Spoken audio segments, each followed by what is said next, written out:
Welcome to the Week 8 edition of the Base on Balls podcast. This week, I am joined by the typical crew, Paul and Braxton, but we have a debut podcast host this week. Tita is joining us. Say something, Tita. What you got for him? What's up, fellas? Glad to be here. Long-time listener, first-time speaker. Very excited. Glad to have you, Tita, man. I know a lot of people's going to be excited to hear, kind of your breakdown and what you think of how things go. We will go ahead and jump into the matchups from Week 8. Just some great matchups. Several come down to Sunday Night Baseball. We will start with the two undefeated teams going head-to-head. Tita versus the Yard Goats. Yard Goats won 656 to 631. Tita, I'll let you start. What are your thoughts on this matchup, man? How are you feeling?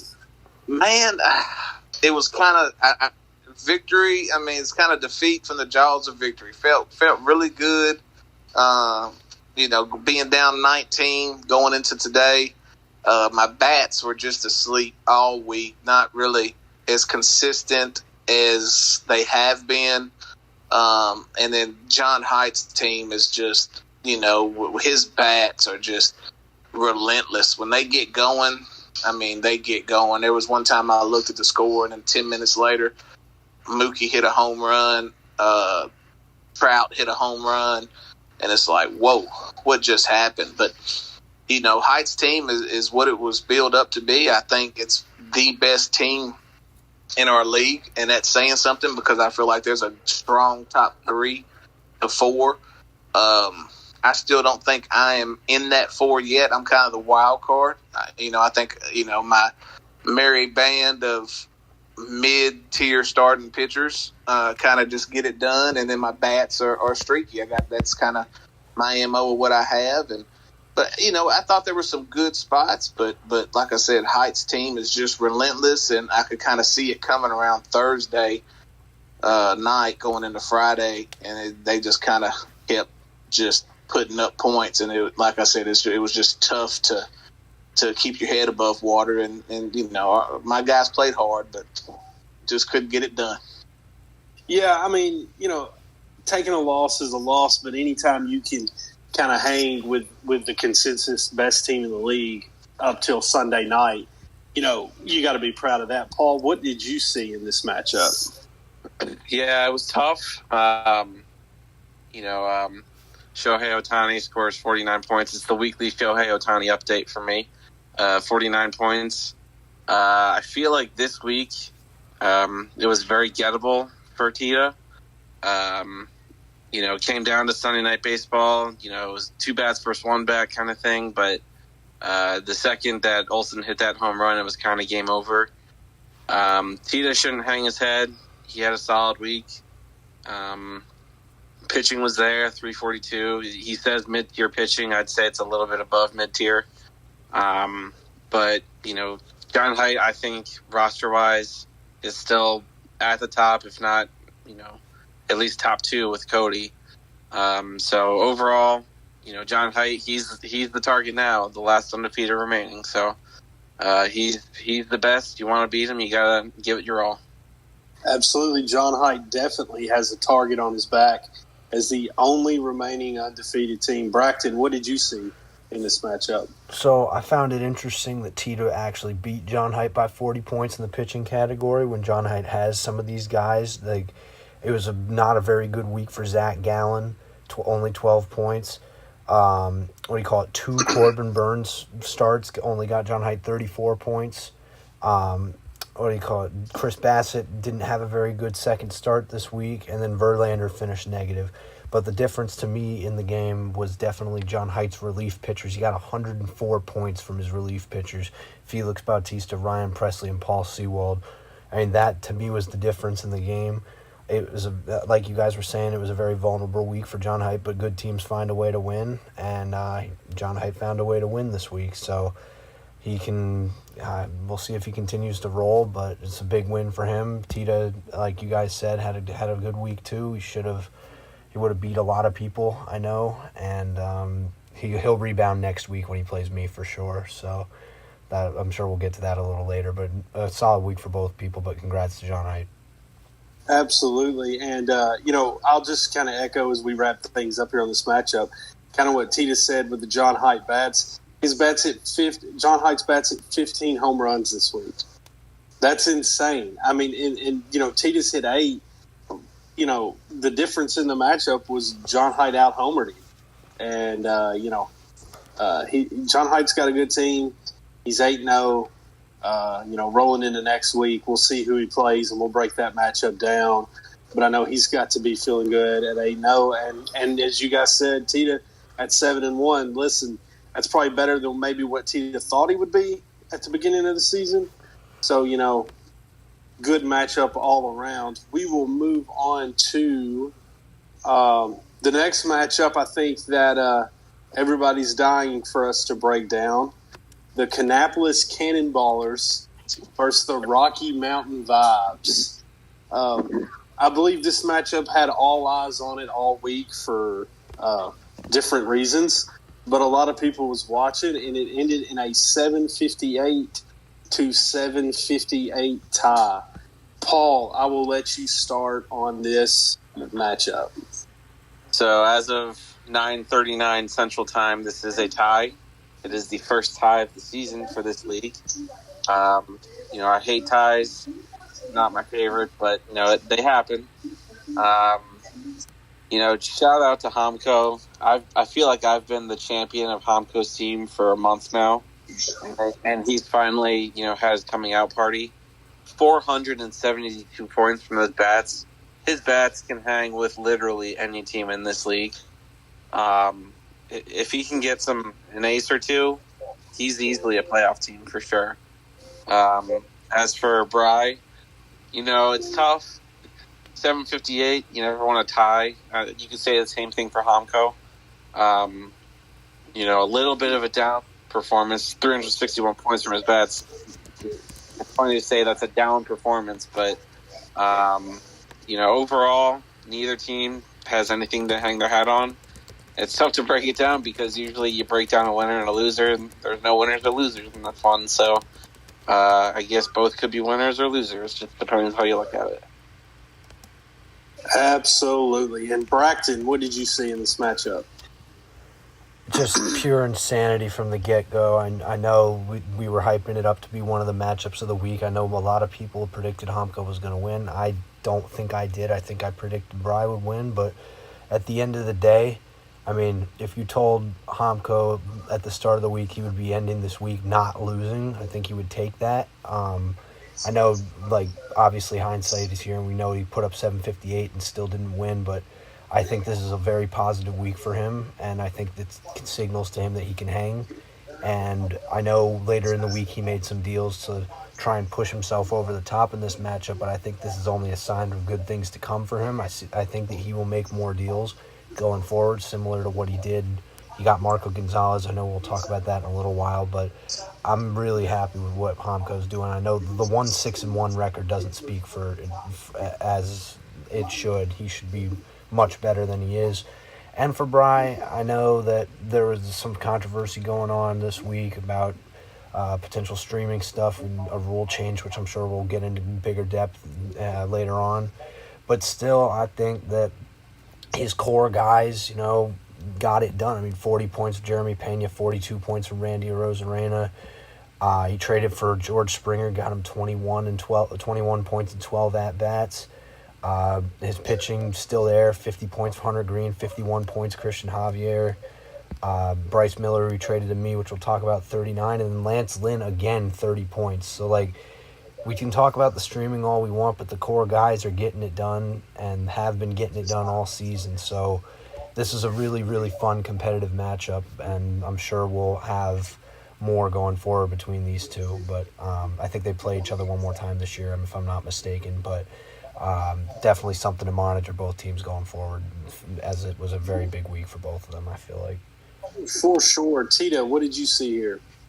I think the thing that, for me, that jumped out was Ty France. 64 points from France.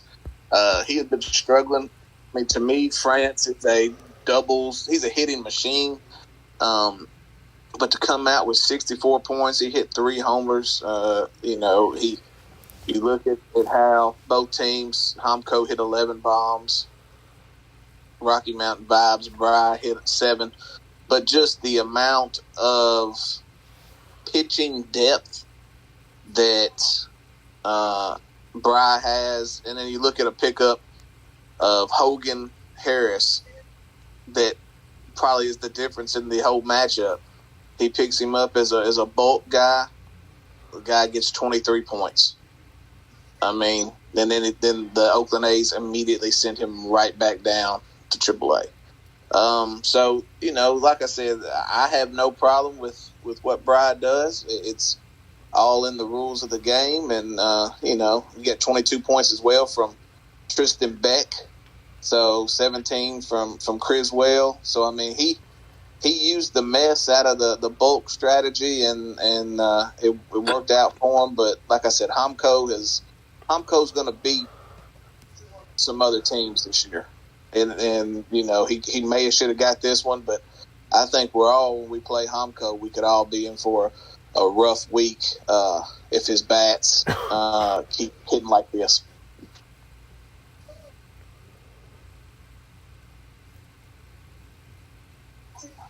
Okay, yeah, sorry, I was counting. It took one thing I'm noticing here. It took Bry 58 players to tie with Homco this week. That is very, very, very interesting. One thing I want to touch on here is Homco's bats at 472. I think Paul mentioned that's going to play with anybody. That outscored John Haidt. His bats, I'm sure. I'm not exactly sure what my bats did this week. I'm sure that's either close or better than what my bats were. Always love to see this. Jose Siri got 14 points for Homco this week and 18 for Bry. So, that 4 points right there, differential, was a difference in the matchup. And Tito was right about Hogan Harris with the 23 points. But I'll even go smaller. This matchup tied.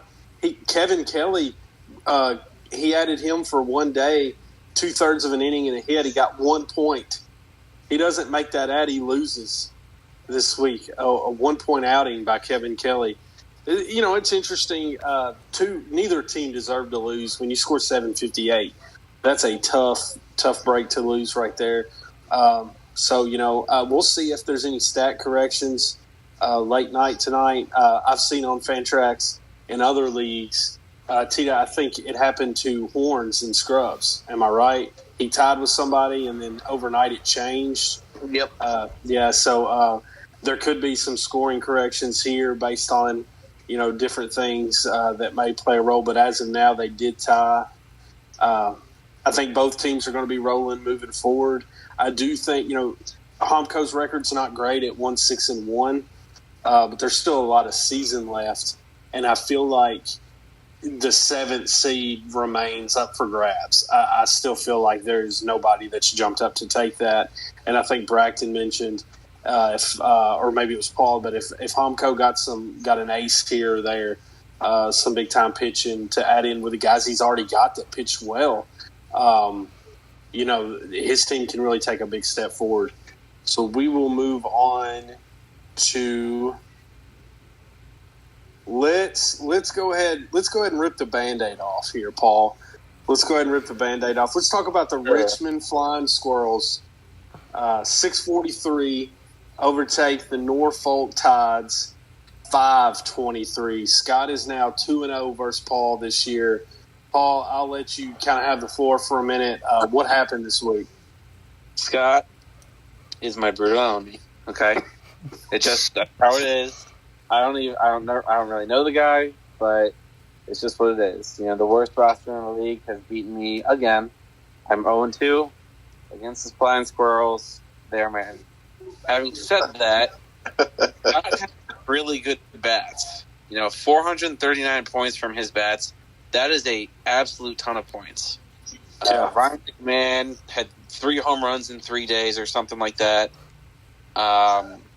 Lars Newbar, 37. Lourdes Gurriel, just a mild 32 points compared to our last matchup. But, the big one, Bryson Stott, I had him on my roster in the preseason, 57 points. Just an absolute dog. His pitching needs some help. He had 2 starts from Colin Ray this week, 47 points, big time. Big time bullpen performances, although 1 or 2 of them were starts out of the bullpen. Blake Lively, shout out Blake Lively. I know it's bad, damn it. But yeah, so I don't really have much to say on my team. My team stinks, so I'll pass it on. All right, and Tita, what did you see here? Francisco Alvarez and Joey Meneses combined for 99 points. Yeah. Bryson Stott, 57. I don't think Paul also mentioned his other mortal nemesis, Lourdes Gurriel Jr. Even though he only got 32, I think he killed Paul the first matchup. A bright spot for Paul, I think, that is a guy whose value is just going up, and up, is now Jose Barrios. Paul couldn't get him for anything a couple of weeks ago, and now, Barrios would bring back pretty good haul. But, relief pitching, Doval with 31, Jaime Barria, 25.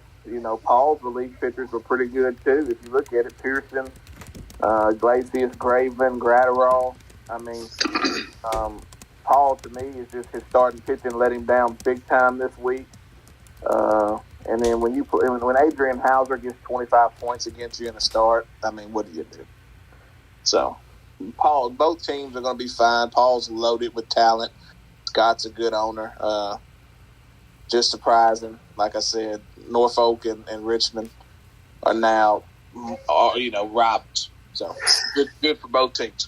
Yeah, I just noticed here, I got to mention real quick, Fantrax projected this matchup for Scott to score 522 and Paul to score 648. Scott scored 643 and Paul scored 523. So, literally the exact opposite way that Fantrax seen it going.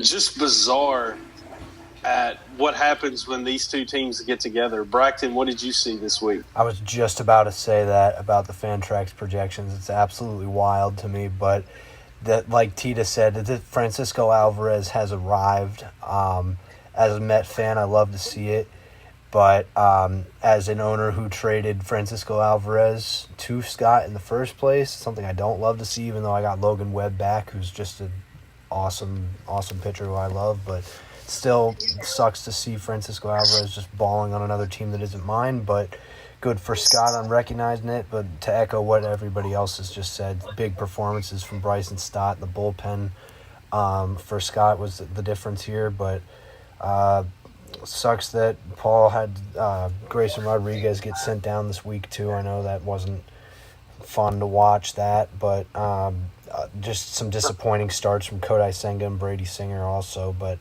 I think Paul will be fine, like Tita said. I like a lot of the people that Paul has, and we'll see going forward. He and I made a big deal, which we'll talk about later on in the show here. But future's bright for both teams, in my opinion. So, yeah, real quick. Yeah, go ahead, Paul. Go ahead. Oh, I just was doing some math. My 11 starting pitchers, not including Jose Barrios, accumulated 57 points this week. And then Jose Barrios alone in his 2 starts was 58 points. So, yeah. Besides Jose Barrios, my pitching absolutely stunk this week. Just wanted to make that note. And Paul, I was actually going to touch on something similar, and I want to say, in the weirdest way, that's a good thing. Because you lost a game you probably shouldn't, to an opponent you shouldn't have lost to. but that's why you lost. Your pitching played down. If you would have played kind of where you think these guys are supposed to play and still lost, I would be like, okay, you're kind of in a tough spot because I don't think you can get better from here. But you're going to have much better weeks. Justin Steele and Brady Singer is not going to combine for minus 11, every week. Kodai Senga with a 4-point start. Things are going to improve for the Tide. I would not panic. Losing sucks. I get that. But you're, at the end of the day, you're 4-4, so you're back at the starting line. That's okay. I think you can recover well from this if you get some consistency out of the pitching. As for Scott goes, 640 points. I mean, I can't remember off the top of my head how many John Haidt just scored, but I don't think he was. Would Scott have beat John Haidt? No, he would have lost by 13. Okay. Yeah, but he'd have lost by 13. But still, he'd have beat me. He'd have beat Tita. He would have hung with John Haidt. That was a big week from Scott. And again, you guys mentioned the bats. I get 440 points is incredible out of the bats. Scott's still aiming for the future, and I believe it. Kind of consensus that the future is bright for Richmond. And we will move on to the next matchup, which would be the Oklahoma City Dodgers versus the Tampa Tarpons. And Jamie just absolutely continues to roll. He wins 811 to 629. Braxton, I'll let you have the first word here. So I actually looked it up, and this is the first time since week 3 that Jamie hit the start max. And it's the third time this year that he did. So he hit it in week 2, 3, and this week. And we've been saying all along how Jamie's got the bats. The bats are scary. Like, everything about all that. You hit 540 points from his bats this week, which is absolutely insane. But he got the maximum amount of starts allowed from his pitching, which we had said if he was going to do that throughout the whole year, there's no reason why Jamie can't score 700-plus points every week. And this week with 811, I believe he was the second only behind Cody, 880.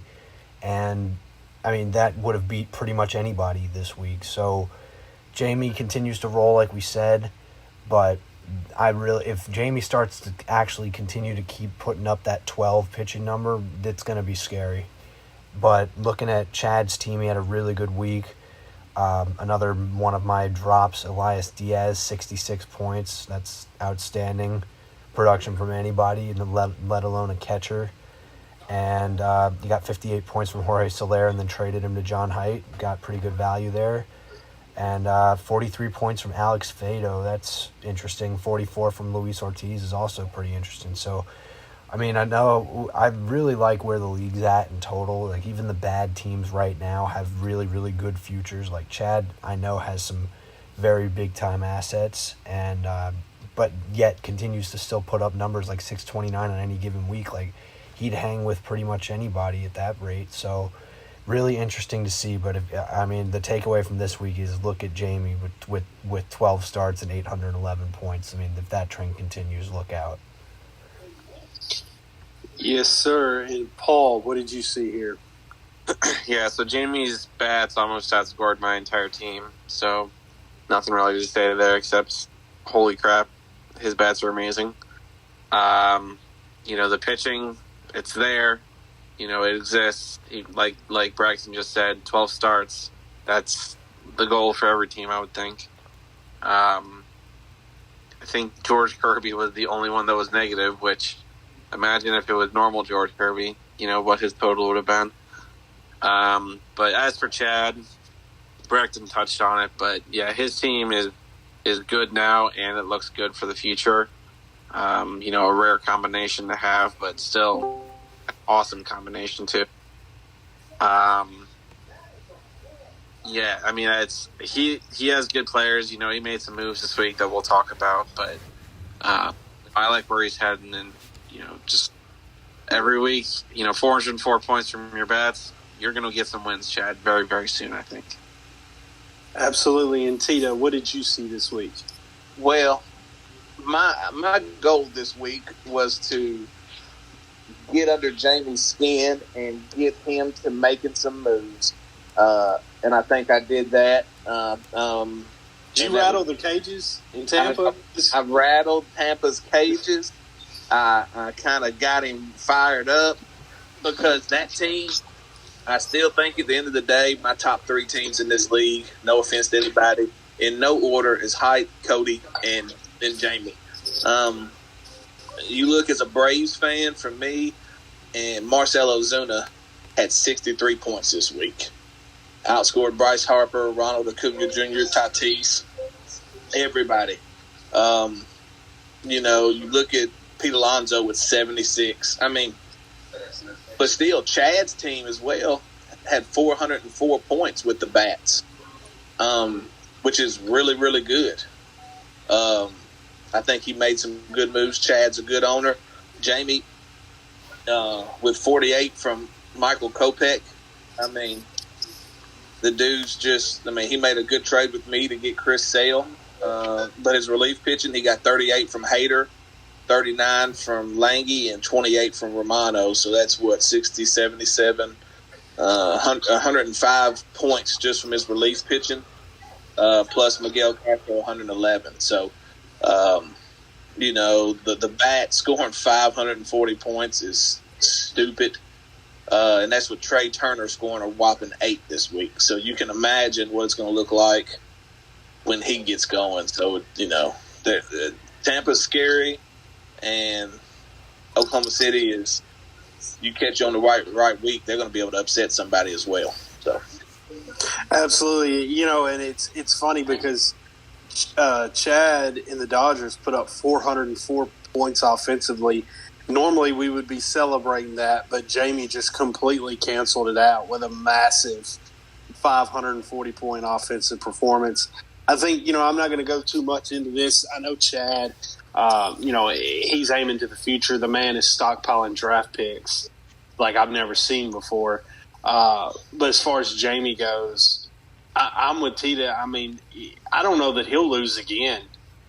This offense hangs, if not is with the top tier of the league, is the top tier of the league. And then, as Braxton mentioned, if he's competitive with his pitching, you mix that in with the offense, this team's going to be very, very, very tough to beat. It's going to be interesting kind of to see how he finishes the rest of the year. So we will move on now to – let's go. We'll go with my matchup. We'll go with the Bowling Green Hot Rods versus the Bismarck Larks. Me and Braxton went head-to-head this week. I scored 880 points, which was a nice rebound from my previous week. Braxton scored 609. Braxton, I'll let you start. What did you see out of your team this week? Well, in games like this that I'm expecting to lose before I even start, I was just looking for any bright spots to talk about on this podcast, and I think there were a couple. Jonathan India had 64 points this week, which I thought was pretty good, and handed the keys to Zach Neto, shortstop of the future. We're going to be talking about that going forward here later in the show, but this week, although I lost to Cody, I think was one of the bigger weeks I've ever had in this league as far as trades go. And as far as just like seeing where my team is at, I mean, 48 from Logan Webb, I really liked that. I noticed there was one thing. Yeah, we'll talk about my moves later on for sure. But I mean, I thought I had a solid week compared to some of the other weeks I've been having. It's just Cody is the best team in the league in my opinion.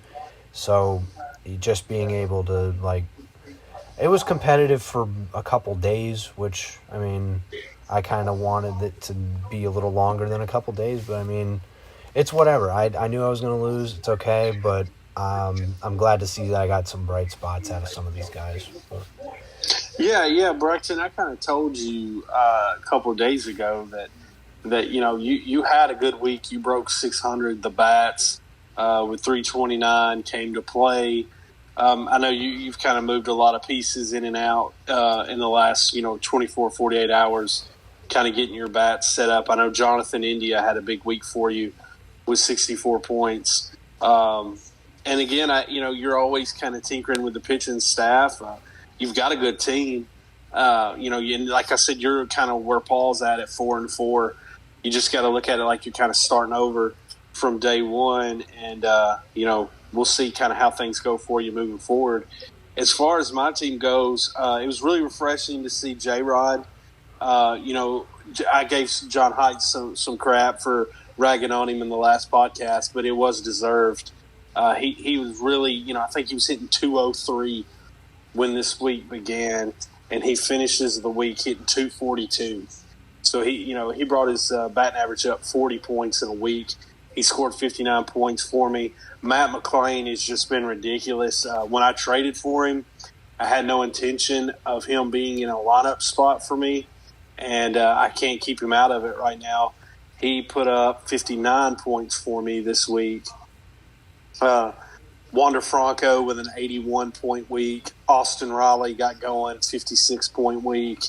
Offense played really well, 471 points. I was proud of that. But really my pitching, and that's what held me back the week against Dave, similar to what Paul just went through against Scott. My pitching really crapped the bed last week, but it woke up in a big way this week. 69 points out of Strider. Nice. 65 points out of Zach Wheeler. I even got 19 points out of Jordan Hicks, 41 out of Logan Gilbert. Pitching played well. I think I got 409 points from my arms. So if I can kind of continue that, I think I can hang with Height and Jamie moving forward, kind of staying in that 400-point range out of the bats and 400-point range out of the arms. So it was a good week for me. I just hope I can kind of keep some consistency with this team and not go back to the 500s next week. Tita, I'll let you go. What did you see in this matchup? Well, there's no doubt to me the best arms in the league belong to you, Cody. I was going to get on the Zach Wheeler performance as a Braves fan. I watched that the other night, Saturday, I believe. It was Saturday, I think. And Wheeler was just unhittable. I mean, if Zach Wheeler pitches like that, which he potentially can, McClain, I knew he was good. Didn't think he would be this good this early when I traded him to you. And then you did all this with getting 17 from Cedric Mullins, 24 from Yoshida. To be honest, Vlad has kind of been disappointing this year, and you're still rolling like that. Austin Riley's heating up. He'll be an 8-point bat, I think, before the end of the season. 8-point, maybe probably 7.5, 8. You look at Bracton. I'm telling you right now, his team got way better this week outside with his deals. I think I mentioned it to Cody, or I may have mentioned it to Bracton. Like, I think he has, outside of Cody, the best young pitching staff now with Webb, Hunter Brown, and Bryce Miller. Yeah. So Bracton's got a good future core. His wins are going to come. But like I said, Cody, John Height, Jamie, top 3 teams in my opinion. And there's a reason why. I mean, Cody set up really well with the amount of young arms he has in his bats, and it's going to take a chore to beat him. And I don't know if many teams in the league are capable of it. Absolutely. And Paul, what did you see in this matchup? Yeah, I think we all can blame Dave for waking up the beast that is Cody's team. 880 points. It's near the high for the season. I think John Height had the high over 900 in the 7-day week. Tough to beat Cody's team when Spencer Strider and Zach Wheeler have 2 start weeks. But yeah, Cody's team is elite. It's been elite. It's going to be elite. I noticed some players that are on his team that are now on my team, and same thing with Bracton. that I'm positive we'll get into once we get into the trades. Big week for trades in this league. Big week for trades for both of these teams. Tita already said it, that Braxton's got a good young core. I entirely agree. He's got a really good young core pitching. They just got to kind of get it going now, and Braxton's team will be right there at the top. Yes, yeah, Braxton definitely with the youth, and we know how Braxton values youth, but it's kind of starting to play off for him a little bit. We give him a hard time about it, but now we're kind of seeing the fruits of kind of how he builds, and his guys are kind of coming up and getting going, and kind of capitalizing on some trades. And I don't think the future for this team is very far ahead. I think he's really, really, really approaching, even as this season goes on. Ellie De La Cruz is going to get called up any day, I would imagine. I don't think Braxton got a Bryce Miller start this week. I think he traded for him after his start. 2 next week, though. But he's got 2. Yeah. Okay, he's got 2 next week. That's going to make a difference. I think the future's bright with Braxton. We will move on now to let's go to Hen Dogs. Big time performance against the Amarillo Sod Poodles. The Beach Dogs won 722 to 532. A statement win for Hen Dog. Braxton, I will let you start. What did you see in this matchup? Well, the bat matchup was actually pretty close. 445 for Hen Dog, 408 for Connor. I mean, that's something to be very proud of for Connor, honestly. Like, we're talking about a team with, Corbin Carroll, 38, Juan Soto, 64, Yordan Alvarez, 70, Bo Bichette at 80 points, and Wander Franco at 81. So it's kind of crazy just to see that. Bizarre. Yeah. Anyways, go on. Yeah, but I mean, look at Connor keeping up with that, though. Like, that's something to be proud of for sure. Pitching, not so much. 124 from Connor to 277 from Hen Dog, but like, Hen Dog's pitchers didn't even play their best. He got -8 from Peralta and Giolito this week, but 87 from Luis Castillo in 2 starts is just absolutely insane. But Hen Dog needed a win this week very badly, and I know at a point I think this game was pretty close. If not, Connor was actually winning for a period of time, if I'm not mistaken. But congrats to Hen Dog. He's gonna roll here, I have a feeling. So, yeah. Yeah, absolutely. Hen Dog, I think, is the sneakiest team in this league. I think, there's been some inconsistencies with kind of his performance on a week-to-week basis, but this team will slip up and put 750 on you quick. Paul, I'll let you go. What did you see in this matchup? I couldn't say it better myself. Like Cody just said about Hen Dog's team, that out of nowhere you think he's only 3-5 or 4-4, whatever his record is. He'll maybe score 500, 600 points, something like that. I should get a win. But he easily can put up 700 points without even breaking the sweat. This team, just household names: Yordan Alvarez, Kyle Tucker, Juan Soto, Bo Bichette, Jose Ramirez, and arms like Sandy Alcantara, Lucas Giolito, Taj Bradley, who's done pretty well. Not this week, but, ever since coming up, he's done pretty well. It's a team that is great right now and even better with his minor leaguers. But I think, I don't know if it was Teeter or Braxton that said it, 400 points from both bats, for both teams' bats, I'm not sure if it's actually happened yet this year, where both teams were over 400 just with bats. JD Martinez, 81 points, a ton of, and especially for, like Connor, somebody hasn't moved him yet, he can move. But, it's the pitching, and he knows it's the pitching. 124 points, it's a low number. But, like I've said, like we've all said, Connor's looking at the future more than present, and I do like where he's going with his future. He's got to maybe focus a little bit more with arms, which is much easier said than done. I know, but it's a good week though for his dog. Absolutely. And Tito, what did you see in this matchup?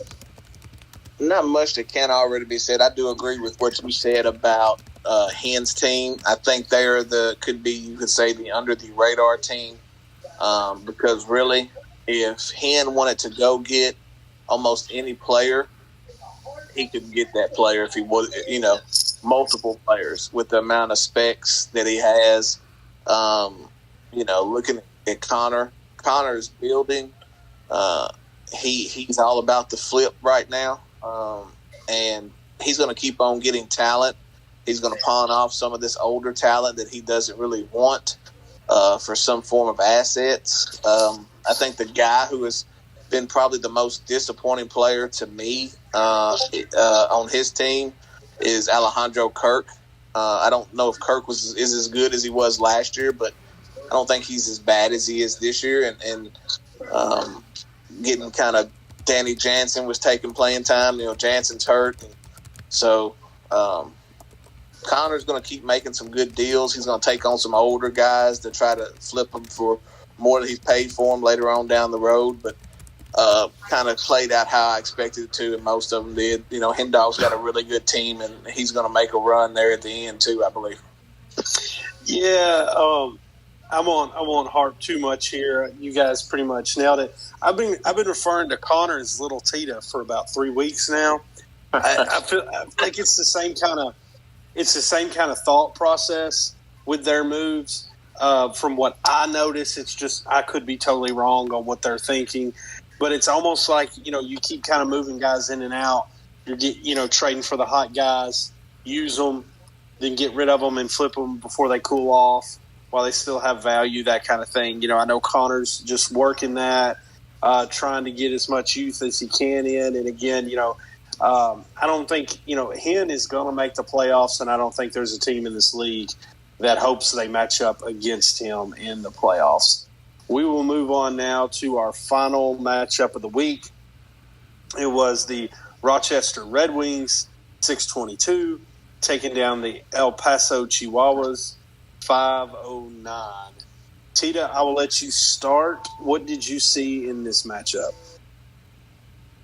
Well, since Smell kind of the Chihuahuas have kind of put up the for sale sign on everybody, I kind of expect kind of this in the future for him. You kind of look, the thing that jumps out to me the most is a guy that I was high on and Paul's high on as well. Spencer Steer gets 77 this week. Brian Reynolds has got 68. I think this is his best week since he hit about 10 home runs for me, like in week 2. Smells just, you get 42 points from Hunter Gaddis. It's just all about pitching in this league, and either you have it or you don't. And if you don't have it, you're going to have to spend to get it. And so Smell's starting pitching wasn't great. Dave got 50 from my old friend Mackenzie Gore. And Dave, to me, is just a really solid owner. He knows what he wants to do. He has a price on what he wants guys. I mean, he's got a young stud in Josh Young, who I think is going to be really good. And he gets 36 from Bracton's best friend, Spencer Torkelson. So, I mean, Dave's got a great idea of what he wants. You can tell that. Both good owners, and I think both have a lot of moves left in them. Alex Manoah getting -1, though. Cody's been on that train all year. So we'll see how it shakes out in the future for both of them, but two really good owned teams, and I know the owners are going to make some moves. Absolutely. And Paul, I'll let you go. What did you see here? Yeah. Hang on. All right. So yeah, ever since Dave said that he was selling, he's 2-0, I think. Yes. Or maybe 2-1. So I guess that selling is kind of ended. I'll echo what Tina said. He's got a really good team. Mackenzie Gore, 50 points, 2 starts this week. That young, I think he's 23, 24, a young budding ace potentially. Michael Lorenzen, out of nowhere, 2 starts this week with 41 points. Dave's got really good pitching. He's getting a little bit of luck here and there. Kyle Gibson's 33. Patrick Corbin came down to earth a little bit this week, but still 14 points. His bats are solid. Never spectacular, but always good enough to keep him in it. But then as for Smell and the Chihuahuas, 327 points from his bats. Like Tina said, Spencer Steer, a whopping 77 points. I miss Spencer Steer already. It's the pitching that kind of let him down a little bit. Under 200 points is never a good sign. A whopping negative 21 points from Jorge Lopez. That's a big problem. But Alek Manoah, I like the project, the reclamation project that hopefully goes on with him. I'm partial to him. He's a Mountaineer. But otherwise, Domingo Germán not having to start this week because of his suspension is a tough one. You got to scramble a little bit to find some starts, which he did. He got to 12 starts. Just wasn't enough to take down Dave this week. Absolutely. And Braxton, what did you see in this matchup? Smell getting -6 from my cast-off Ken Waldachuk and Alek Manoah. That sucks. But, some of his other arms did okay. He got 42 from Hunter Gaddis, which is kind of wild. But look at Dave, man. It's 2 weeks in a row. I think Dave got wins off the backs of his young guys. Look at Josh Jung, and Tita made sure to mention my best friend Spencer Torkelson putting up 36 points. I'm never going to trade for him back, which sucks because I need a first baseman now, which is what we're about to talk about once we get to deals. But looking at some of the moves that Dave has made that's already paid off, the Mackenzie Gore trade looks really good. Jake traded for Kyle Gibson before Dave took that team over, and Kyle Gibson got 33 points. That's great.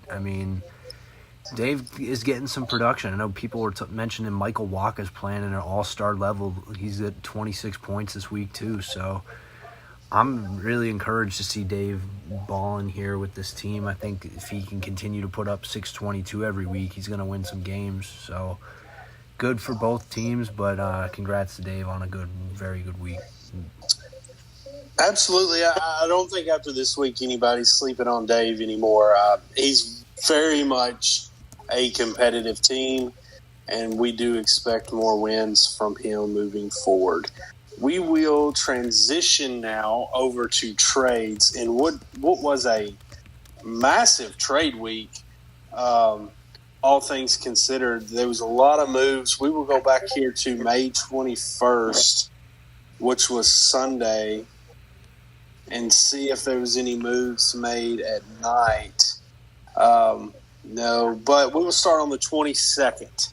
I'll just kind of start. I'll look through here. There's a couple moves that I was involved in, but a couple moves that I want to talk about for sure.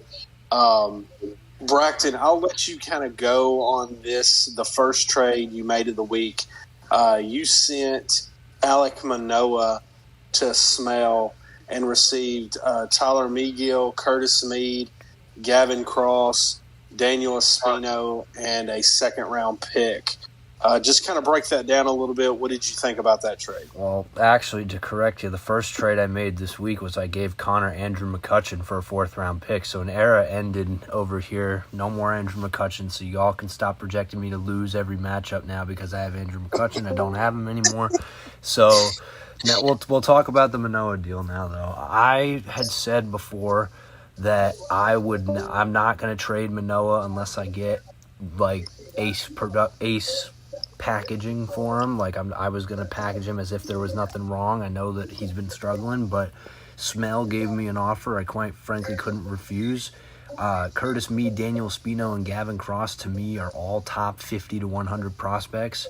I got a second-round pick, and then at the time I liked Tyler Megill, but he's been shit in the bed recently. I traded him for a worse. So I really got 4 prospects and a pick for a guy that's been struggling mightily. So getting out of that, I think, was a good idea, especially because I got some prospects I really liked. And, there's not much else to say on that. But I wish Smell all the best of luck with him. I'm sure that I hope he'll turn it around because he is one of my favorite players in baseball to watch when he is him. So Absolutely. Braxton playing it nice. Alex Manoah just sucks, man. It is what it is. We'll move on to the next trade here with Tita, where Dave got Carlos Correa and Tita got Paul DeJong and Christopher Morel. Tita, I'll let you kind of talk about that one for a minute. I looked at it for me on my kind of view of that deal is I gave up the name. My main target in the trade was Morel, and that was just the price of doing business. DeJong is a guy who's streaky. He's a good bench guy to have as a backup type shortstop. I've had to use him as my starter until I can find another one. But I felt like Morel at 23 years old had superstar potential, and he still does.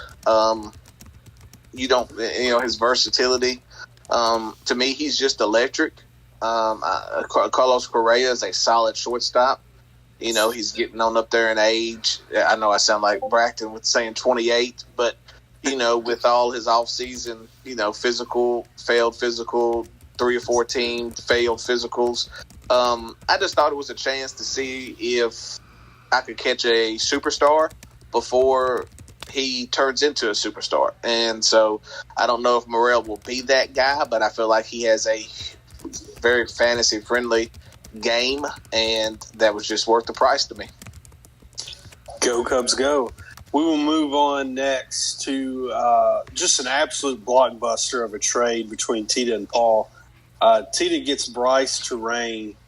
Paul gets Adalberto Mondesi and Dax Fulton. I'll let both of you talk on this one. Paul, I'll let you go first. Everybody sit down in your chairs. Paul, break this down, man. What was the thought here on this deal?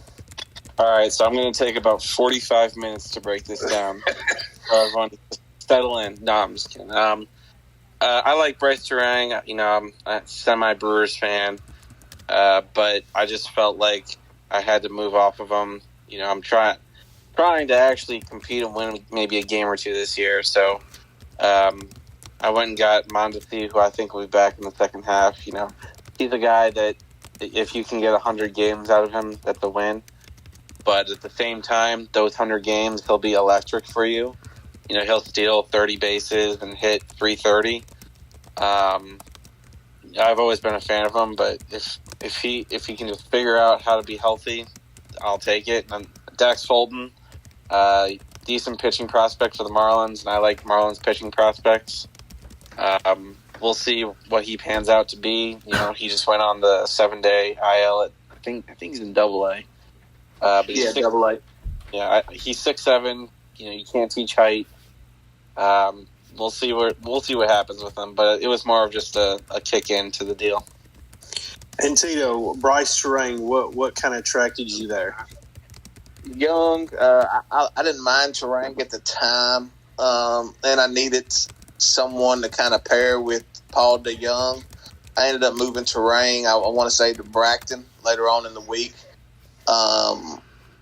So it was at the time, and something I'm still searching for is that shortstop. I'll make a trade for one as long as the price makes sense. But he was a backup type guy, kind of like if all else goes crazy, or when Paul DeJong realizes he's Paul DeJong, that he could slide in there. Absolutely, absolutely. And we will move on now to quite a big trade here. Braxton, I'm going to bring you in. You received Chase DeLauder, Blake Tidwell, Anthony Solometo, Tyler Locklear, and Chris Bryant. And you gave to Connor Andrew Vaughn and a second-round pick. Braxton, what's the thoughts here? What did you think about this trade? So later on in the week, I ended up getting Andrew Vaughn back, but we'll talk about that in a little bit. But Chase DeLauder is a prospect I'm very big on. He played college baseball, I believe, at James Madison University, which is 2 hours away from my house. So it means something to me to have somebody like that in my prospect system. I thought I drafted him, but apparently I didn't. But I got him quickly after the draft. I owned him and Gavin Cross for a little while at the same time. Long story short, DeLauder is a prospect I really like, along with 3 other prospects and Chris Bryant for Andrew Vaughn. I felt like at the time that was a very, very good offer that I couldn't refuse, for even though I'm a big Andrew Vaughn fan. And I also didn't anticipate making another trade, which we'll talk about in a little bit, I'm sure. But at the time, I had excess first baseman, so making that deal didn't hurt me as bad as I thought it would going forward. But we'll get to that in a minute. Interesting. We will move on now to kind of maybe one of the biggest trades this week. A lot of people, at least, was interested in it. Me and Tita actually worked this out over voice one night. I gave Tita Dylan Cease. I received Bobby Miller and A.J. Smith-Shawver. So I'll go first. I'll let Tita kind of talk on this. Excuse me. For me, this was kind of simple. I've been after A.J. Smith-Shawver. He's kind of bounced back and forth between Tita and I think Smell several times. Smell never would even really engage with me. Me and Tita really couldn't find common ground on him. And kind of when he got thrown at me for Dylan Cease, it was something I had to consider. Cease is a guy that is just very stressful to own. He kind of carries this elite mantra, but just doesn't pitch that way. And so I felt, with Bobby Miller kind of up and coming, and A.J. Smith-Shawver, who I think is just next in line of this Braves kind of farm system, grooming these elite pitchers, I thought it was a move that I could make. Tita got an arm that he needed. This is a deal for me. I felt like we both came out well and got what we wanted. Tita, I'll let you go. What do you think about this one? For me, I looked at it as Cease. If you can't pay for last year, I think he is ace-ish at times. I mean, you look at it last year, he's a 27-point per game pitcher. I think for me, I needed a guy that I could say, all right, this guy could be with me for, a little while, maybe longer than a week. But Cease was a guy who I feel like when he's on is a top 10 to 15 dynasty pitcher. I believe that when he's on, and he's not on right now. If he was on, I couldn't have got him for Bobby Miller and A.J. Smith-Shawver. Bobby Miller had a great debut against the Braves. I watched it. He looked really, really good. And I think Smith-Shawver is going to be better than him. So it was the price you had to pay. Do I think, like I said, I don't believe if Cease was right and was electric as he was, that I could have got him for those two. But it kind of just worked out. Cody had it to, those guys to spare.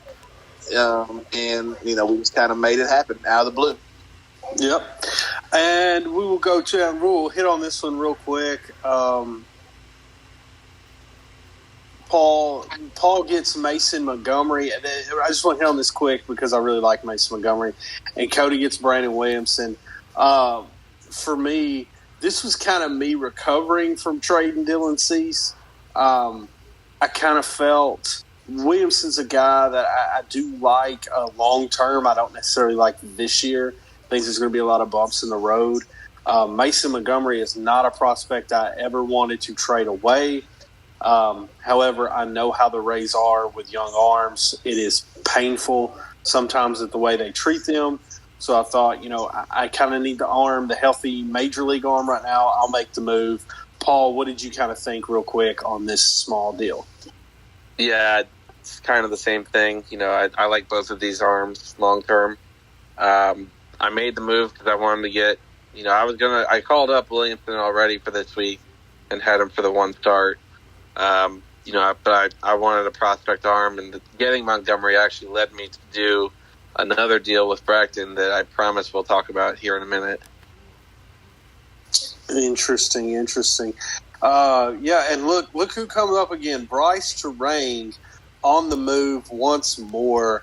Bracton acquires Bryce Terang and Gavin Stone. Wow. Tita gets Willie Adames. Interesting trade because Willie Adames got hit in the face with a foul ball. Bracton, I'll let you go. What's kind of your thoughts here on this small deal real quick? The Brewers shortstops are becoming a pain in the ass. No, seriously. Like I traded my first round pick to Connor to get Willie Adames in the first place. That already was my worst trade of the year, I have a feeling. And then I traded Willie Adames for this deal. I do like Gavin Stone, even though he continues to not pitch very well right now. I think he's still young and he'll figure it out eventually, but I'm not entirely out on him, so that was the big get. And now I figure out that Terang is unmovable and can't be sent down, so that's really cool. But the big get for me in this trade was Gavin Stone, so whatever. I mean, we'll get to more bigger deals in a second. So. Okay, well, Tita, I was going to ask you, was Willie Adames the shortstop you were looking for until he got hit in the face, but you traded him away 9 hours later. So I'm sure he just a flippable piece for you there? Yeah, just, something that made sense that you look at him, power type shortstop that's rare. It's good to have a guy like that, but I moved him, and to be honest with you, I even forgot what I moved him for because I had a pretty busy week myself. But at the time, I just thought the value was too good. Stone, he may end up being all right. He has struggled very badly. And Terang, like Bracton said, I thought I could send Terang down myself, and you can't because he's reached the minimum plate appearance threshold. So, good luck with that, Bracton. Yeah. So Terang, the player that no one wants and everyone wants to send down. Got it. Okay, so let's move to a little more interesting trade here. This may be the trade Paul was kind of mentioning before.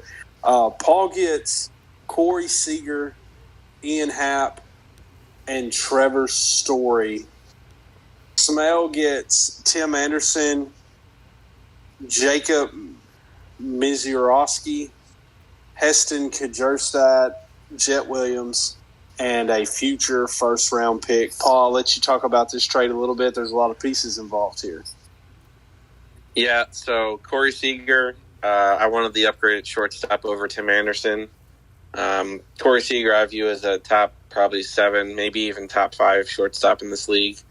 But with his, age being 29 years old, which is ancient in Bracton years, he's more of a gap shortstop between my team now and whenever Jackson Holliday gets called up. I like Ian Happ a lot, 28 years old, plays for the Cubs. A consistent 270, 280 hitter that's going to get 20, 25 home runs with another 10, 15 steals. It's hard to come by. He'll be an 800-point bat, just a really solid bat. Trevor Story, I like a lot too. He got hurt. I think he has Tommy John surgery, which he's recovering from. He should be back in the second half. We'll see what kind of production I get out of him. But, I like the pieces I lost quite a bit. I think Misiorowski is going to be a top 100 prospect at the midseason update. Heston Kjerstad, I like a lot too. Oriole, easily a top 100 prospect now already. He'll probably be up in AAA in the next couple weeks, I would say. And then Jet Williams, first-round pick this past year for the Mets. Maybe more of a defensive player than offensive player, but certainly a guy that's going to reach the majors here in the next year or two.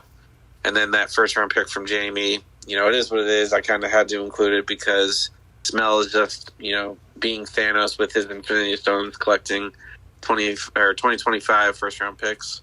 So it wasn't a big deal, and if it got the deal done, I was willing to do it. Absolutely. Sometimes it's the price you've got to pay. We will move on now to a trade. We got both voices on this one. This is an interesting trade. There's a lot of big time pieces involved. Paul gets Luis Arias, Jared Kelenic, and Anthony Solometo. Braxton gets Esteury Ruiz, Lamont Wade Jr., and Gavin Williams. Braxton, I'll let you start. What did you see in this deal? What are you thinking? So, I really don't remember how we got to this point, but at some point we were talking about Luis Arias, and I had said that I wanted Ruiz in one of his pitching prospects, but then he countered with Kelenic, and it was originally a 2-for-2 with the Arias and Kelenic for Ruiz and Gavin Williams. But then we talked about it a little more, and I got a replacement first baseman in Gavin Wade for Anthony Solometo, which, whatever. I mean, it put the finishing touches on it. But, I mean, in my mind, I feel Esteury Ruiz and Jared Kelenic are pretty similar, except that Esteury Ruiz can steal 70 bases, which is very valuable to me. If I figure if Ruiz can hit 250 or higher and steal all those bases, him and Kelenic's production will be pretty similar. And then getting Gavin Williams for Luis Arias that's my big thing here. Gavin Williams instantly becomes my 1 or 2 pitching prospect next to or behind Ricky Tiedemann. And those two are my future, so I'm looking very much forward to that. And Lamont Wade had a decent production going into it, and it only cost me worse than Solometo. So I don't have a problem with it. Really, this trade's going to be made by Esteury Ruiz. If Kelenic turns into a dog and Ruiz can't cancel that out, and Gavin Williams could just I don't know how Gavin Williams is going to do, but I feel he's going to be that ace caliber prospect pitcher that like we're going to see come up and produce like Bryce Miller or Bobby Miller or anybody else like that. I feel like that's the next one because I feel like Gavin Williams will get called up any day now. So if that happens, we'll see. But it sucks to lose Luis Arias, and I was in a first base crunch for a little while this week until I got Andrew Vaughn back. But it was worth it because I believe Gavin Williams is that kind of pitcher. But we'll see how Ruiz does. That's the wild card here. And Paul, you got some good pieces, but I sense there may be a little regret in one of the pieces you moved. What did you think on this trade? Little regret's probably an understatement. Gavin Williams, I've had him for a while. I couldn't agree more with what Braxton just said about him. I think he's going to come up and probably in the next month or so. And I think he's going to be in Rookie of the Year conversations. I think he's going to follow the footsteps of Shane Bieber, of a young pitcher that's going to come up and just really dominate, really become an instant ace, which is tough to move in this league. I didn't really want to do it, but at the same time, Luis Arias, I've been after for, as Braxton can attest to, I've been after Luis Arias for easily a month, probably 2 months. He is the type of bat that I just absolutely love. He's a 350 hitter. He's not going to hit 10 home runs, but he's also not going to strike out 20 times in a whole season, which to me, every day going in, at least one of your bats is going to get you at least 3-4 points, which over the course of 7 days, that matters. That adds up. As for Jared Kelenic versus Ruiz, I think Kelenic possibly becomes an all-star. I kind of need him to do just that in order for me to not absolutely just get destroyed in this trade. I really think he can do that, though. I think he can be that 270 hitter that crushes 30, 35 home runs a year. And if he does do that, then I'm okay with this trade. Because Ruiz personally, I like him. He's got 50 steal potential, 60 steal potential. But like Braxton alluded to, if he doesn't hit 250, he becomes, a glorified version of Billy Hamilton. And Billy Hamilton, he had all that promise too when he was in the prospect ranks. We saw eye-popping steal numbers, 70, 80 steals in the minors. And then he came up and he couldn't hit. And so far Ruiz has been able to hit. He's been great. I we'll see if that can stay for him. And then it was Wade and Solometo. That was kind of just a last-minute add-in. It made me feel better about moving Williams that I was able to get Solometo back. And then Braxton Hughes, our first baseman, so he got Lamont Wade. Yes, very, very interesting deal there. We will move on to, for me, one of the most interesting trades of the week. Instead of just Braxton talking about this one because it's so interesting, I'm kind of going to go around the room here. Braxton receives Bryce Miller, and Bry gets Oneil Cruz. Braxton, I'll let you go first. It was your trade. What was the thought process here? I know it was hard to let Cruz go. What did you think here with this trade? So, many of you guys know that Oneil Cruz is my favorite player in all of baseball right now. He is so fun to watch. He's a freak of nature. He just does so many unbelievable, incredible things where it's like every day you see him hit a home run 450 feet or like steal a base or do something incredible at his size. It's unreal, right?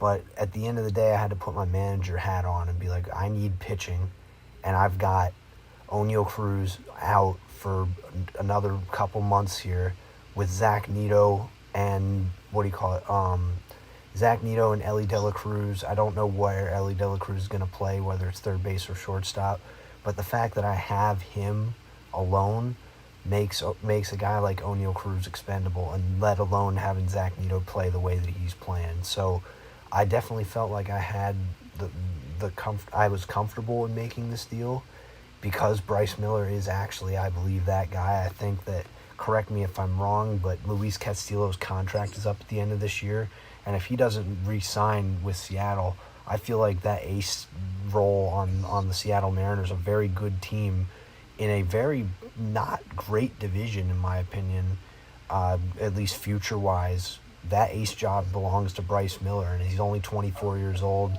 I feel like this sky is only going up for him, and through 5 starts, he's a 33-point-per-game pitcher in our league. So this is somebody I think's value is only going to get higher going forward, and this took a lot of negotiating with Bry. I think we talked for a good back and forth 2 hours on this, just straight up, and I was willing to throw the insurance stipulation in on Oneil Cruz being that guy, but I think that won't be a problem. I think he's money in the bank, 6-point-per-game bat. Just wanted to help Bry feel a little better about it, but Bryce Miller instantly becomes a top 3 pitcher on my team going forward, and is somebody I've really wanted to own for a while. So sucks losing Oneil Cruz, but at the end of the day, I think it had to be done.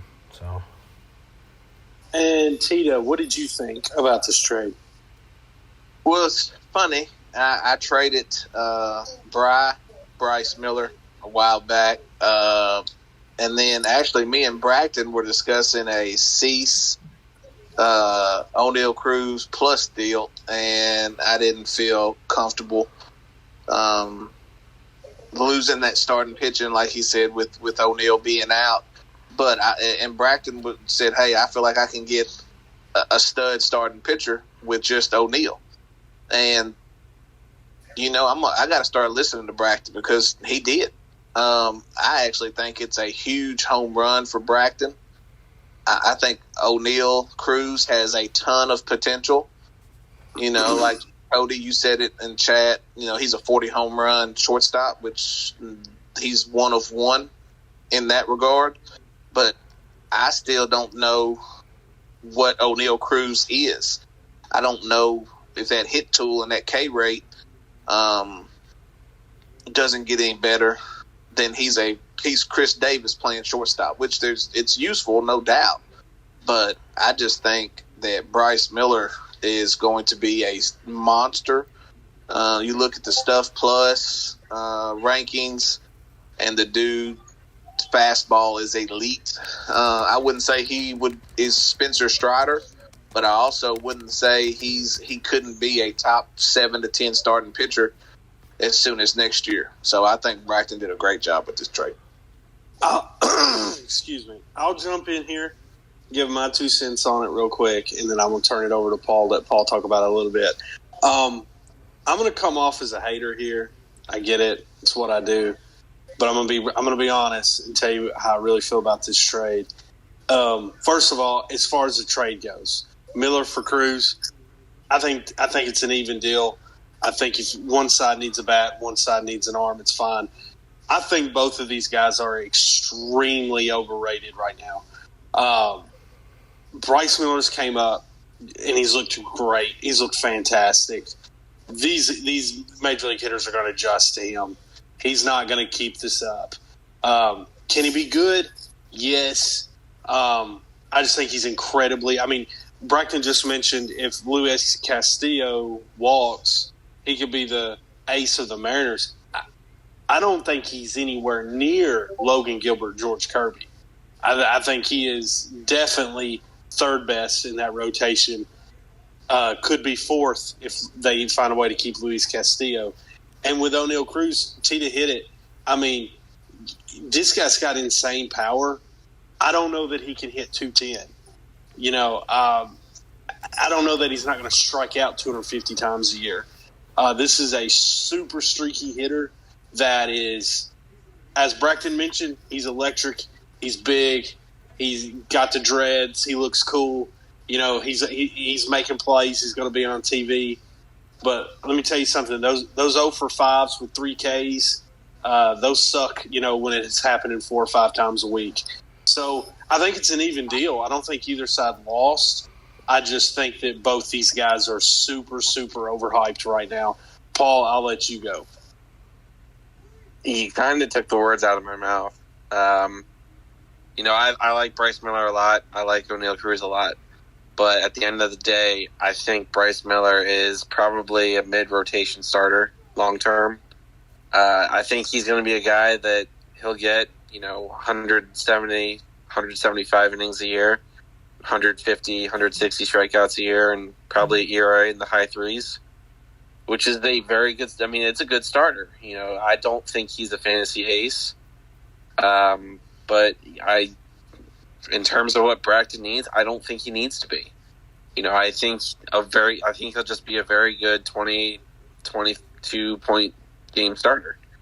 As for O'Neal Cruz, I agree with Cody. I think he's a 200 strikeout guy. I think he'll be in maybe the 220s, the 230s batting average, 25, maybe 30 home runs, which is good production out of a shortstop. But he's going to struggle to be a 6-point bat. I think it's an even deal. Braxton needed a pitcher. Bry wanted a good bat for the second half. I get it both ways. In terms of fantasy ace, I don't think that's Bryce Miller. In terms of elite top 5 shortstop, I don't think that's O'Neal Cruz.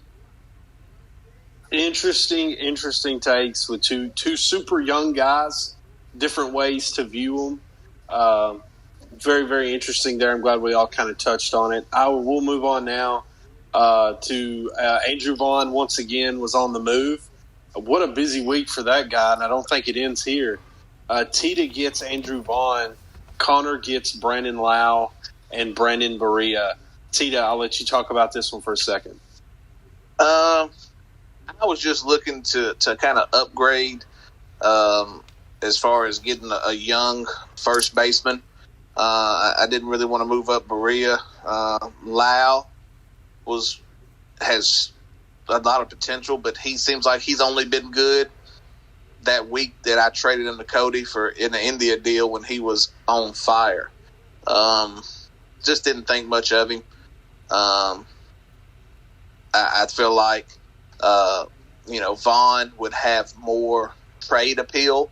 I actually was looking to get a shortstop in flipping Vaughn, but I ended up flipping to Braxton for something else that we'll talk about probably. And so that was my thought process with that. Very, very interesting. We will move on now to a pretty large trade, probably a trade that caught a lot of people by surprise. Paul gets Luis Robert. Cody gets Colton Cowser, Mason Wynn, Jackson Jobe, Spencer Spaghetti, and a first-round pick. I'll talk about it for a little bit. I'll let Paul go. I can understand it makes no sense that a 7-1 team would trade Luis Robert. But honestly, I got to be honest with you guys. I have really, really, really struggled this year with having really good bench pieces and then starting the wrong guy. And I've tried to read into some batter versus pitcher data, and I've tried to play my matchups good, and I feel like I'm always wrong. And so I thought, I need to clear out some of these bench pieces. I feel like with Cody Bellinger coming back, Luis Robert kind of slid down to my outfield 5 at that point. And I just felt like I needed to kind of move. If I could get some good prospects in return, that's something that I would consider. I had a couple guys involved, some really good offers all around. But at the end of the day, I was hung up on Colton Cowser and Mason Wynn. They're both close. They're both in AAA. They're both playing well. They're major league teams. Both have holes at the position. I expect both of them to be, this season, get some experience at the major league level, And so I kind of jumped at it. I thought for Luis Robert that was even. I don't think I sold him for max value, but I think for kind of getting him off my bench, giving me a roster space to kind of play with. I knew I wanted Bobby Miller called up for his Washington start Monday, and then getting those level prospects in return was big for me. Paul, I'll let you go. What was the thought process behind trading for Luis Robert? This might be a trade I regret more than the Bragton trade, just because I think Colton Cowser is going to be really, really good. I also think Mason Wynn's going to be really, really good. Wynn might be a bit more of a defensive shortstop than offensive. I still really like him as a prospect. Jackson Jobe is, he's a wild card. He might never get to the majors, or he might be a future ace, or somewhere in between. He's got a lot of injury problems already as a young kid. So we'll see there, I guess. But for me, it came down to Luis Robert. I've been on Luis Robert for a while. I've been monitoring him in this league. Been traded back and forth a bunch of times. I've stuck my nose in it once or twice, but never had the guts to actually pull the trigger. But, I'm of the opinion that Luis Robert, maybe not this year, but in the next year or two is going to emerge as a top 10 outfielder in this league. I really think he has the tools to be a 300 hitter, 30 home runs, 20 steals, just a really middle-of-the-order, solid bat. Not saying Acuna, not saying Julio Rodriguez, but I'm saying maybe the next step below that. And for me to actually feel good about this trade, I think that's what he needs to be. But we'll see. He had 3 strikeouts today, so it's off to a bad start. But hopefully this next week we'll see some return on that. Yes, definitely. 2 different kind of ways of thinking there, 2 different teams. So I think it worked out for both. The next trade between me and Bragton here, Bragton gets Ezekiel Tovar, Cody gets DL Hall, Tyler Locklear, and JJ Ghost. I'll go first. I'll let Bragton give his thoughts.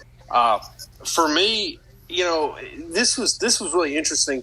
Matt McClain's not resurgence, but kind of ascension since I traded for him. I did not expect it, and it kind of made Tovar expendable here. I mean, I'm sitting here with Wander Franco, Matt McClain, and I just traded for Mason Wynn. So I felt like, shortstop, I'm definitely covered in. It made Tovar expendable. I know that Tita had some interest in Tovar. Outside of that, I really didn't have any interest in him from other teams wanting him. And so, me and Bragton talked for a while. DL Hall was a guy that I had to have. There, is some probably mixed feelings about him. A lot of people think that he's going to move to the bullpen. It's hard for me to give you some kind of reason why I don't, other than I just don't, and I don't really like a lot of what the Orioles have in terms of starting pitching. And to me, I don't think that organization does either. So I think that they're going to give DL Hall every chance to start. And I think that his stuff is just too good to not capitalize if given another opportunity. So he was a guy that I made clear to Braxton, like, I really want DL Hall in this trade. JJ Ghost is a guy that pitches 5 minutes from my house right now, and I'm always addicted to trading for those guys. So I like to follow their careers. And then Tyler Locklear. I just think it was decent value for Tovar. Listen, Tovar hasn't been great, but he's 21. He's got 5 tools, and he plays in Coors Field. So, I know what I was giving up there. I just like the return. And, it was kind of getting to the point to where Tovar was kind of slipping down to being my shortstop 3, my shortstop 4, and I don't know how, it's kind of difficult to roster him at that point. So, Braxton, I'll let you go. What was your thoughts in trading for Ezequiel Tovar? So, to put some more context into this, Cody posted a block later in the night last night. I think this was last night when we did this. But he put up in the block that he was going to trade Luis Robert, Ezequiel Tovar, and Cody Bellinger. So I'm like, all right, I need to get one of these 3. I got to make a splash. Like, I think that one of these 3 guys would be big. I checked in on Robert. Came pretty close. I think I finished second, which it's okay. I mean, I've been after Luis Robert since week 2 of this podcast when I put him as the front page or the cover of the podcast, which I still don't have yet for tonight. I hope one emerges here. But, so to talk about Tovar, for some reason, I always like to have 2 really, really good shortstops. Like, the way my teams are constructed usually is I want 2 high upside shortstops. And I think with Zach Neto and Ezequiel Tovar, in 2 to 3 years, both of those guys will be top 5. Now, that's a bold prediction, I know. But it wouldn't surprise me given how young they are right now and how well they're doing for their ages. I mean, Zach Neto's almost a 5-point bat. At a time he started, he was like a 3.63. Like, now he's close to 5, sort of. So he's kind of coming into his own here. He's very young. Tovar's pretty young too, like Cody has mentioned. But I think he's going to be really, really special. And I do have concerns with DL Hall getting potentially moved to the bullpen. If anything, I think that he could be traded to a team that gives him a chance to start, and then we'll see. But we'll definitely see there. I'm a huge DL Hall fan. It sucks to lose him, but if he gets moved to the bullpen, I think that would be not ideal for where my team's at with him. So moving him here wasn't as hard as it would have been like this time last year. Locklear is the worst to me, and I do like JJ Ghost, but at the end of the day, I'm not going to let like a prospect like JJ Ghost determine whether I get somebody I really like Tovar or not. So I do like Tovar. I'm excited to see the package of Tovar and Neto and how they work going forward. I'll probably hold on to them for a little while, but this is more of a future move for me for sure, even though I'm going to be starting Tovar regularly probably. So yeah, it was definitely an interesting deal. We will move on to Tita receives Shore Bombs, and Paul gets Dalton Rushing and uber elite prospect Cole Young. Tita, I will let you go. I know you were looking for that bat to kind of hang with John Hyde on Sunday. Was Schwarber the bat? What was your thoughts here? I kind of realized probably midweek that I was maybe a little too streaky in the outfield, especially. I just needed another bat. I needed another big bat. If you kind of look at the team, how I usually construct it, I'm usually a high-power, high strikeout team. That's just kind of the guys that I usually go for. and it's kind of like feast or famine. When I seen him available, I think there was maybe somebody else involved, but I just said, hey, give me a list of guys. Of course, Paul, being the good owner that he is, he had Cole Young on there, and I just thought at the time for me, I just needed to kind of go ahead and do it and pull the trigger on it.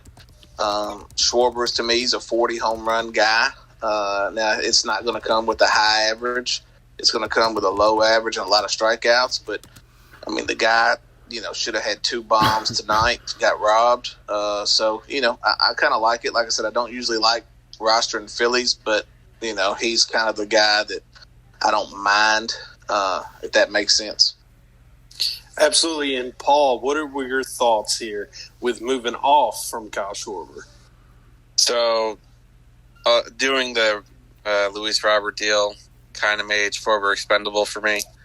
And I need to recover some prospects after moving Kowser and Wynn. I put Schwarber on the block. Tita messaged me right away. I got a few other messages. John Haidt specifically had put an offer in.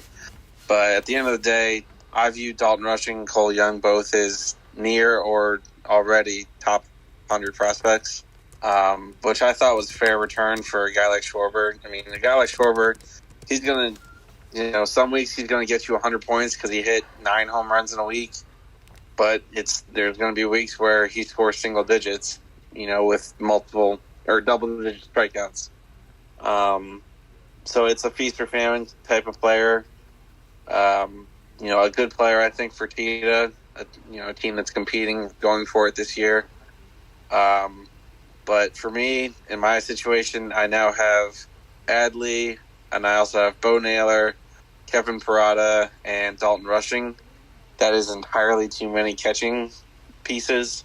So I am certainly looking to move one of them, not named Adley, this week. Understood. I would love to own Cole Young, and we'll talk after the podcast. So we will move on now to the Bracton and Tita deal.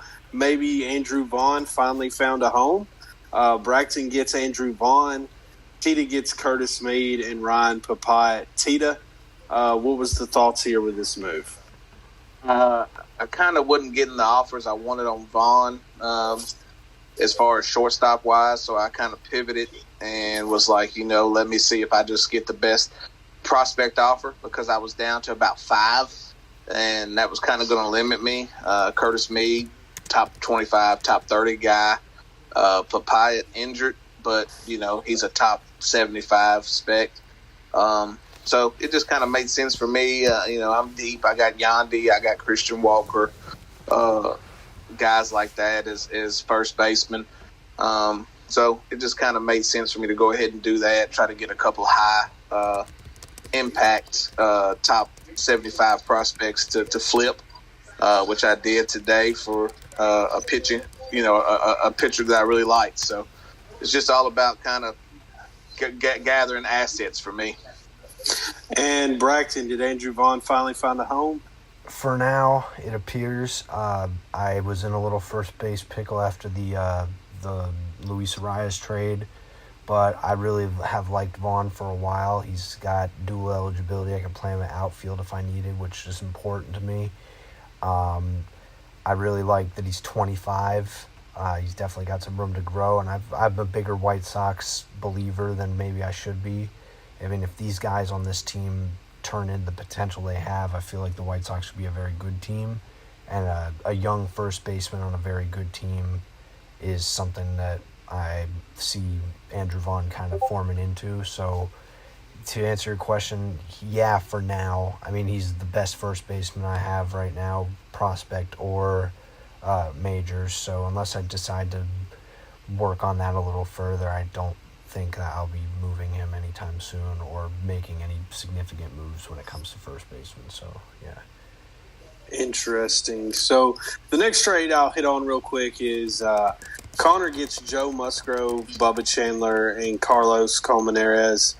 I got Tyler Glasnow in a future third. Just a little backstory on this trade real quick. Chad had been shopping Glasnow for quite some time. He wanted to hold him until he got healthy and started. He looked good against the Dodgers. He did get hit a little bit, but again, it's the Dodgers. The strikeout pitch was strong, threw the ball hard, looked healthy, looked like Tyler Glasnow just had a little bit of rust there. I liked what I saw. I hit Chad up. I told him, man, we need to talk. I want to make a move. Chad was adamant that it had to be Bobby Miller and Emerson Hancock, and I just could not talk myself into it. So I backed off. Pretty quickly after I backed off, I seen that Connor got him. When Connor got him, I knew that Connor really liked Joe Musgrove. We had talked about Joe Musgrove quite a bit. And I told him, I said, okay, I'll talk a little bit now that you got Glasnow. Can we make a Musgrove Glasnow trade work? He said yes. We added some pieces. We got it done. For me, Tita kind of made a point. I don't know if it was on a podcast or if it was just talking on Voice a couple nights ago. Glasnow's kind of the perfect arm if you're trading for him when you don't have to rely on him. And that's kind of the situation that I'm in.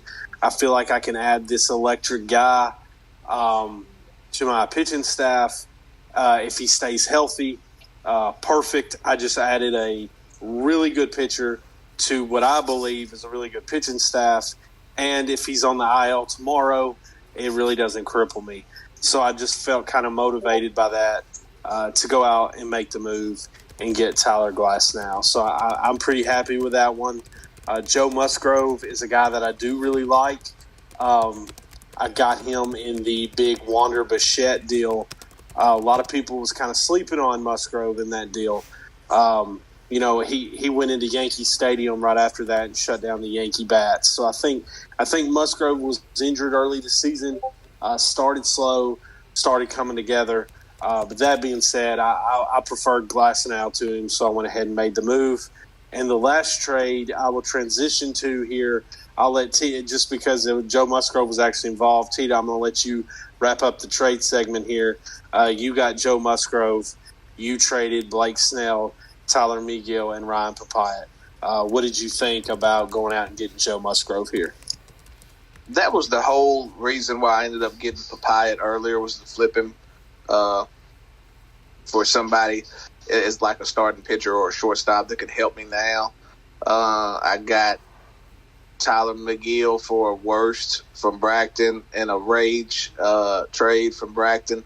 And then Blake Snell, I've been trying to move Blake Snell. I just don't like what I see out of Blake Snell. Watching his starts, looking at his stuff. I know he's a slow starter, but this is a little too slow for my taste. Musgrove is a guy I agreed with you when you said it a couple weeks back when you made that trade.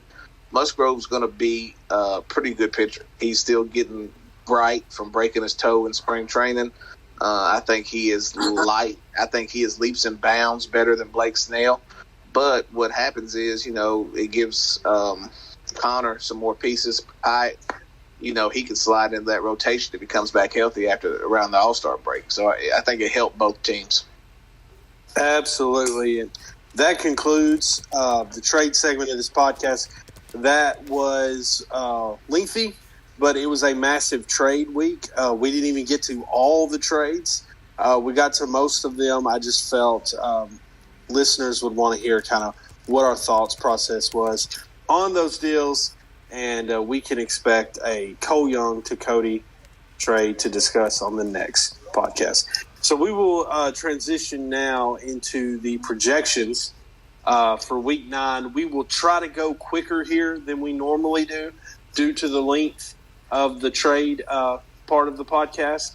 So what I'll do is I'll just kind of name the matchup. I'll go around the room. You guys just kind of quickly hit on who you want to give the advantage to. If you do want to elaborate a little, feel free to. We'll just try to move through this a little quicker than we normally do. The first matchup I will bring up, I think I have to. It's the friendly rivalry, Hendog versus John Height. There's going to be a lot of interest in this matchup. As we mentioned, Hendog is sneaky. Height is still undefeated. Braxton, I'll let you go first. Who wins this matchup? Yeah, my two friends here, I will give it to John Haidt because I just think John Haidt's team is insane. But if we're sitting here next week talking about a hen dog upset, it wouldn't surprise me. Absolutely. And Tita, how do you see this matchup going? I think John Haidt's the best team in the league. His team didn't put up the usual amount of points. I'm going to go with the upset, though, and I'm going to pick Hen Dog with his bats and his arms. I'm going to pick Hen Dog in a slight upset to win by about 20 points. I think it'll be a high-scoring game. I think John Haidt's pitching kind of jumps and bites him this week, and I think Hen Dog's bats carry him to an upset victory. Paul, what do you see in this matchup? I'm not as bold as Tita. I will take John Haidt. 50 points. I think this will be about 750 to 700, something like that. But I agree with Braxton. If we're sitting here a week from now talking about the last undefeated team going down, it wouldn't shock me. I really like Hen Dog's team a lot. I'm gonna go John Haidt real quick. I'm gonna go. The reason why is because I have been on this Hen Dog back and forth inconsistency. He's 700 one week, he's 500 the next. 700 one week, 500 the next. I mean, it has been consistently inconsistent all year. He broke 700 last week. I think he's going to have a down week this week. I'm going to go Hartford Yard Goats to roll to 9-0. The next matchup we will talk about is going to be the Nashville Sounds versus the Bismarck Larks. Paul, you go first. Who wins this matchup? I see a rebound week for Tita. Sorry to my guy Braxton, but I think the arms that Tita has, that he's acquired, although he's on the podcast to defend himself, but we know that this won't be the team Tita has a week from now. So it'll be interesting to see where he wants to improve. But slight edge, I will give it to Tita. And Tita, how do you feel about your matchup this week? Braxton, like I said, I think he's got a couple of 2-start pitchers that could end up hurting me. I actually have a bunch of pitchers going early in the week, which I do not like. It would not surprise me at all if Braxton puts it all together this week and upsets me. I'm going to pick myself, of course, just like I expect him to pick himself. But I think it's going to be a lot closer than even Braxton thinks as well, because he was conceding earlier. And Braxton, how's this week going to go for you? So I kind of changed my stance on this. I think it's time. I've lost 4 weeks in a row here. I think I'm due. I think that the pieces are kind of here. I'm not going to make any big significant trades this week. Unless something crazy happens. But I think the pitching is the best pitching I've had since in this entire year. Like Tita said, I got 2 starts from Bryce Miller this week. And the return of Mike Soroka is something I've been anticipating for a long time. I think that Mike Soroka is going to have 2 really big starts this week. One's against Oakland tomorrow, so I'm very excited to see how that one goes. I'll definitely be watching. But I agree with Tita. I think it's going to be very close, but I think I'm due, and I think that I'm going to take a win this week, I hope. So we'll see. I'm going to, I do agree this is going to be close. But I cannot pick against Tita right now. He shocks me every week. The moves he makes, how he positions his guys. I think he's going to do the same thing this week, especially because I think Braxton is going to keep it so close. I think it's going to put the pressure on Tita to kind of put the pedal to the floor. It's going to be close, but I'm going to go with the Sounds and a nail biter again for Tita on a Sunday night finish. Next matchup, we will go to. We'll go my matchup. We'll go Bowling Green Hot Rods versus the Kannapolis Cannonballers, who are hot as fire right now. Tita, I'll let you go first. How do you see this matchup going? Man, I think this could be a matchup of the week. But what has to happen has to be kind of like it was with Dave, I think your arms can't go crazy. I think your bats are going to go crazy enough. Hamko, his bats have been legit every single week. I think it's going to come down to the arms. I think if his arms, who he's been struggling there a little bit, admittedly, if they can, put up some quality starts, and your arms maybe not, I think it could end up being a lot closer. But I'm going to go ahead and pick Bowling Green to keep rolling, and I think they'll win. I think, Cody, you'll win by about 150, 200 points. Braxton, what do you see in this matchup? So I think it's going to be very similar to the Bry matchup for Hamko, where he'll hang with the bats. But I do think that the pitching for Cody is a big advantage, especially when you got guys like, I know I'm just looking at it right here, Bobby Miller's going to pitch tomorrow against Washington. That's going to be a big start for him. So I know Hamko just called up Yuri Perez, and that's definitely going to help. But I could see, if the bats are somewhat equal, Cody outscoring on pitching by 150. And like Tita said, so I'm going to give Cody the win because of that area. And Paul, what do you see in this matchup? I'll echo what both of those guys said. I think it's the pitching matchup. Hamko listed a few pitchers in a recent trade block. I don't know if he's sell them for prospects or a couple of them for, a bigger pitcher. But if he can keep his pitching at least in the same ballpark as Cody's, I think his bats are also going to be in that ballpark. I think this is a very close game at the end of the week. Probably both teams in the high 600s, low 700s. I'll give Cody the edge just because his roster, top to bottom, is deeper and just more talented. But this is similar to that first matchup we talked about. I think it's 750 to 700. So I make it my mission to never look ahead. I feel like looking ahead is bad luck. I normally never look at who I play the next week until the Sunday night baseball game concludes. Just because it's just kind of like a superstition. I feel like it's bad luck. I'm sitting here, watching Hamko finish with 758 and Ty Bry. And then I look at, I'm like, okay, I'm going to see I'll play next week. You got to be fucking kidding me. I play Hamko. I'll say this. There's one thing that kind of gives me a little confidence is, I feel like Hamko's not a 760-point team. I think that was a little high for him. I do think he regresses, from there. It just fantasy baseball tends to happen that way. So, maybe that's just me being wishful thinking here. Listen, I'm not comfortable at all. That's why I called Bobby Miller up. I'm gonna give it everything I got here. We'll see what happens. I've got to be confident in my team and think that I can pull it out. But hey, if he beats me, I am not going to be shocked at all. So I think it'll be a good matchup. I feel for Hamko. 1-6-1, and then he gets to play me. That kind of a tough road ahead for him. But this is a really good team. The wins are going to come. I just hope they don't come this week. The next matchup we will discuss is the Amarillo Sod Poodles against the El Paso Chihuahuas.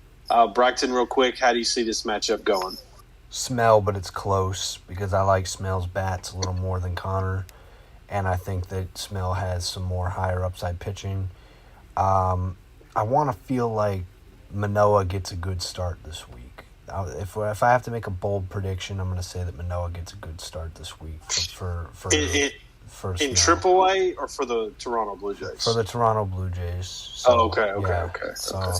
Just checking. So we'll see. I mean, I'll put a bold prediction down and say he does, and Smell will win. We'll see. And Tita, how do you see this matchup going? I think the second annual Good Boy Bowl, the second installment of it. I think that I'm going to go the opposite prediction. I think Manoah's going to have a blow-up start. He -5. I think Blake Snell, starting against Miami, is going to lead the Sod Poodles to an upset over the Chihuahuas. Yeah, I'm going to go Baby Tita here too. I think Connor's going to kind of flex and maneuver this roster around and be able to, Connor can put up 600 points just by kind of finagling what he's doing and with the moves he makes. And Smell, I think, is kind of stuck right now in the low 500s. Again, he's aiming for the future. But I'm going to give the matchup to Connor this week. Paul, what do you think about this matchup? This is a tough one. Both owners looking for future more so than the present. Smell has Spencer Steer. I really like, Brian Reynolds. I really like. Really just doesn't have the pitching, so it's close. Probably the closest matchup I'd say this week. I'm not going to predict a tie, but I'll take Connor, but 20 points off, I think. But I think both will be in like the 500s. I'll take Connor very, very, very slightly. Interesting. And we will move on now to the Norfolk Tides versus the Rocky Mountain Vibes. Paul, I will actually flip it right back to you. It's your matchup. I know Scott's probably knocked the confidence a little bit, but how you feeling about this matchup? I'm going to win this week. Oh. I'm going to win this week. I think my bats will be in the 400s, and my arms will be just enough. I think I'll be in the high 200s. I think I'm going to score close to 700 points. I think that's going to be too much for the vibe. I have no reason to be this confident. A really, really bad week this week. But, 2 weeks ago, I had scored almost 700 points, and I didn't have guys like Kalanick. I didn't have a guy like Robert. Didn't have a guy like Arias. I made these trades because I wanted to put my bats in a position to compete with the best in this league. And I think that's where I am. And I think my arms will do just enough to keep me in the 700-point range. I think I'm going to win by 50 points. I like the confidence. Tita, how do you see this matchup going? I was ready to pick the Vibes, but the confidence from Paul, I'm going to go with Paul. I'm going to ride with my buddy. It rubs off. Yeah, man. I think Paul is going to make some deals this week. He's going to get him an arm or two to kind of help balance out. I think eventually all those waiver wire ads that Bry's doing is going to have to bite him eventually. You can't keep banking on that, I don't think, but Bry's a really good owner. But I'm going to say Paul is going to pull the 50-point upset this week. And Brackton, how do you see this matchup going? Damn, I was going to pick Bry too until I heard that. I'm kind of stuck now, honestly. I think that there will be some factors in this matchup. I think that Paul's new additions will be very useful in this matchup specifically. But I wouldn't be surprised if, I know I'm going to be more active picking up relief pitchers this week because I'm not happy with some of the production I've been getting. But maybe if some other people start adding some guys, maybe the streaming isn't as effective as it is this week. And I think Homko mentioned there was 181 points from streaming from Bry this week before today. So 200. 200? Okay, so cut that number in half maybe, and then we're talking maybe a different showing. If Paul thinks he can put up close to 700 points, that might be enough in a half-cut streaming thing. So, we'll see. I'll abstain for now, but I could see it going either way, especially if the streaming thing becomes a factor. I'm gonna go Bry, and for the reason why is pretty short here. I know Bry's lost 2 matchups and tied in 1. But recently, especially against Homco, he really stepped up. The streaming, I'm not sure it's beatable at that rate he's doing it. And so, with him really, adding, 50 players throughout the course of a week, until someone can knock that off. And I know Homco tied. It took Homco 758 points to tie. And so I'm not sure that the Tide can quite get to 750 points. But I think Paul's going to rebound. But until Bry can be stopped, I'm going to have to pick him most weeks. I just think it's that tool is too valuable for him, and I don't see a lot of teams beating him when he's using it. So we will move on to the red-hot Rochester Red Wings are taking on Chad's Oklahoma City Dodgers. Tita, what do you see in this matchup? I think that this one it's a little tough. It's tough for me to pick. I think both teams are capable. I think Chad is more building for the future is a lot right now, whereas I think Dave's going for it. So I'm going to go ahead and I'm going to pick Dave to win it. I'm going to take the Rochester Red Wings. That's what I'm picking. And Paul, how do you see this matchup going? I'm going to pick Dave as well. I like Scott's team, but the hot pitching, I think, from Dave is going to be a little bit too much. This is probably around, I'd say, an 80-point, 90-point win for Dave. I'll go about 600-ish to 500-ish. Okay. In correction, I think you meant Chad there. You like Chad's team. You said Scott. So just to be clear, you're talking about the Dodgers. Sorry, no. Red Wings. Dave. Yeah, Yep. Okay, yeah. Rochester, Oklahoma City, picking Dave, about 100 points. Got you. Braxton, and you, how do you see this matchup? Yeah, same thing as what they've been saying. I think that Dave wins pretty handily.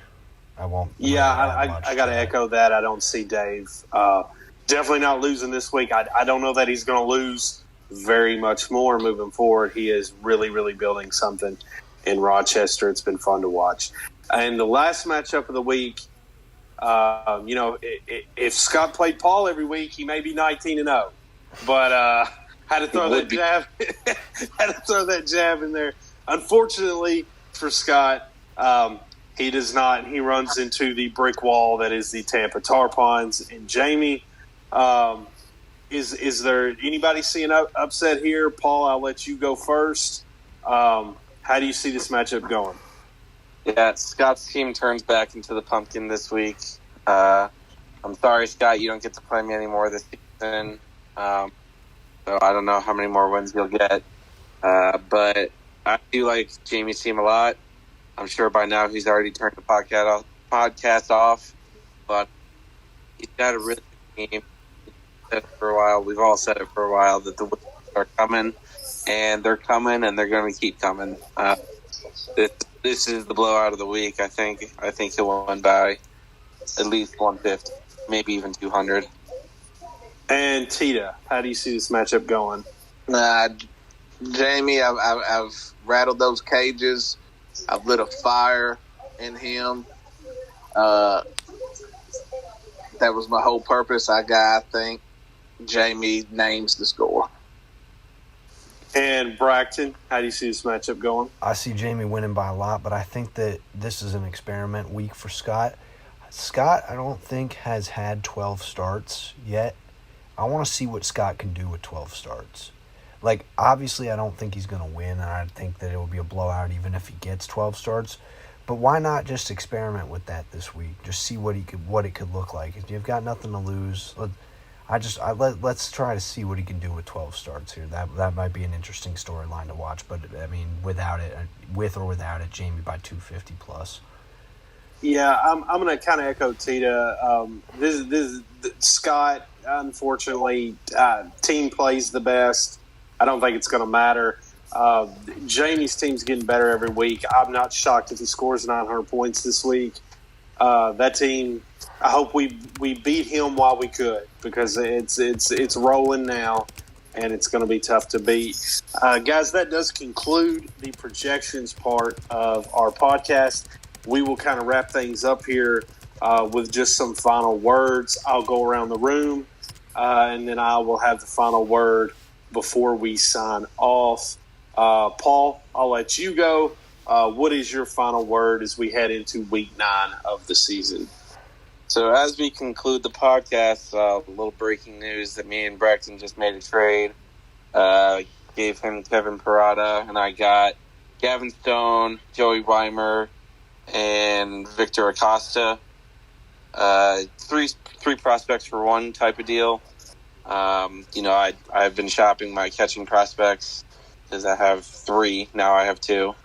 I don't love any 3 of those prospects necessarily, but 3 prospects for a catching prospect, I'll take that every day. But back to general feelings for this week. This was a long podcast. I kind of think it needed to be a little bit of a long podcast based on all the moves that happened this week. Pretty big shakeup around the league. And I don't know if Cody will touch on, what's happened in this past week with the rule proposal or whatever else. But, I'm just excited to play fantasy baseball. Get back to it and, hopefully see some return for the big moves I made this week. But I feel confident I can beat Bry. Whether that pans out or not, we'll see. And Tito, what is your final word going into week 9? I just think this is a really good league. When I first came in, I was a little bit kind of apprehensive. I'd been in my Scrubs league forever. I really enjoyed this league. It's became my new favorite league. I just think it's high quality. Everybody's always going to have rule issues and things that you can do better. But I think for the most part, this league is about as good as any league around. And look forward to going 2-0 against Bracton on the season. Looking forward to seeing how that goes and rebounding from a tough loss this week. And Bracton, what is your final word for the week? I like the trade I just made real quick. Joey Weimer, I have a crowded outfield. I've got 3 really good outfielders that I like up right now, and I've got Gavin Cross and Chase DeLauder, who I also like more than Joey Weimer, so he was expendable. Victor Acosta's a worse to me, and I do like Gavin Stone, but it's the price I pay for a guy that is a top 70 prospect on my favorite team who could potentially be pretty versatile, especially with Francisco Alvarez pretty much establishing himself as the Mets catcher. Parada could play outfield he could play outfield or first base or catcher, so I really like what I got there. But as far as this week goes, I need a rebound this week. I've lost 4 in a row. I really want to snap that losing streak, and I'd like to do it against my friend Tita if I could, so we'll see. I like my chances. It'll be a fun week, and as far as the rule changes go, everybody knows how much this league means to me. I'm very proud to be an LM here. I've just loved being around everybody and talking trades, and this is the only league I've ever been a part of that has this much activity, like podcasts and just constant negotiating. If I PM somebody, they'll get back to me instantly. It almost feels like the real thing. So I really, really love where we're going. I love the outlook of the league and everybody's teams and what they're doing. And I like how everyone's really carved out a vision and what they're trying to do here. And this league's special, man. I'm happy to be a part of it. Awesome. And I will wrap things up. I've kind of got a 3-part final word here. The first 2 is pretty quick. The third, I'm going to have to elaborate on. The first part of my final word is Tita is John Haidt daddy now? Is that No. You gotta really spank me to become daddy. That's fair. I had to ask. Secondly, tomorrow the White Sox announced that they're going to activate Liam Hendriks from the IL. I know a lot of people know that he had a battle with cancer that he won, and it kind of impacts me a little bit in some things that my family's going through. It's awesome to see him do that and come back and play baseball. I've kind of used it as a hope that we're going to get through kind of what we've been going through. And so it was awesome to see that he's back. I'm not a White Sox fan, but I am a Liam Hendriks fan, and I'm rooting him on for a lot of success as he comes back from his cancer. And the third part, this has been a long podcast.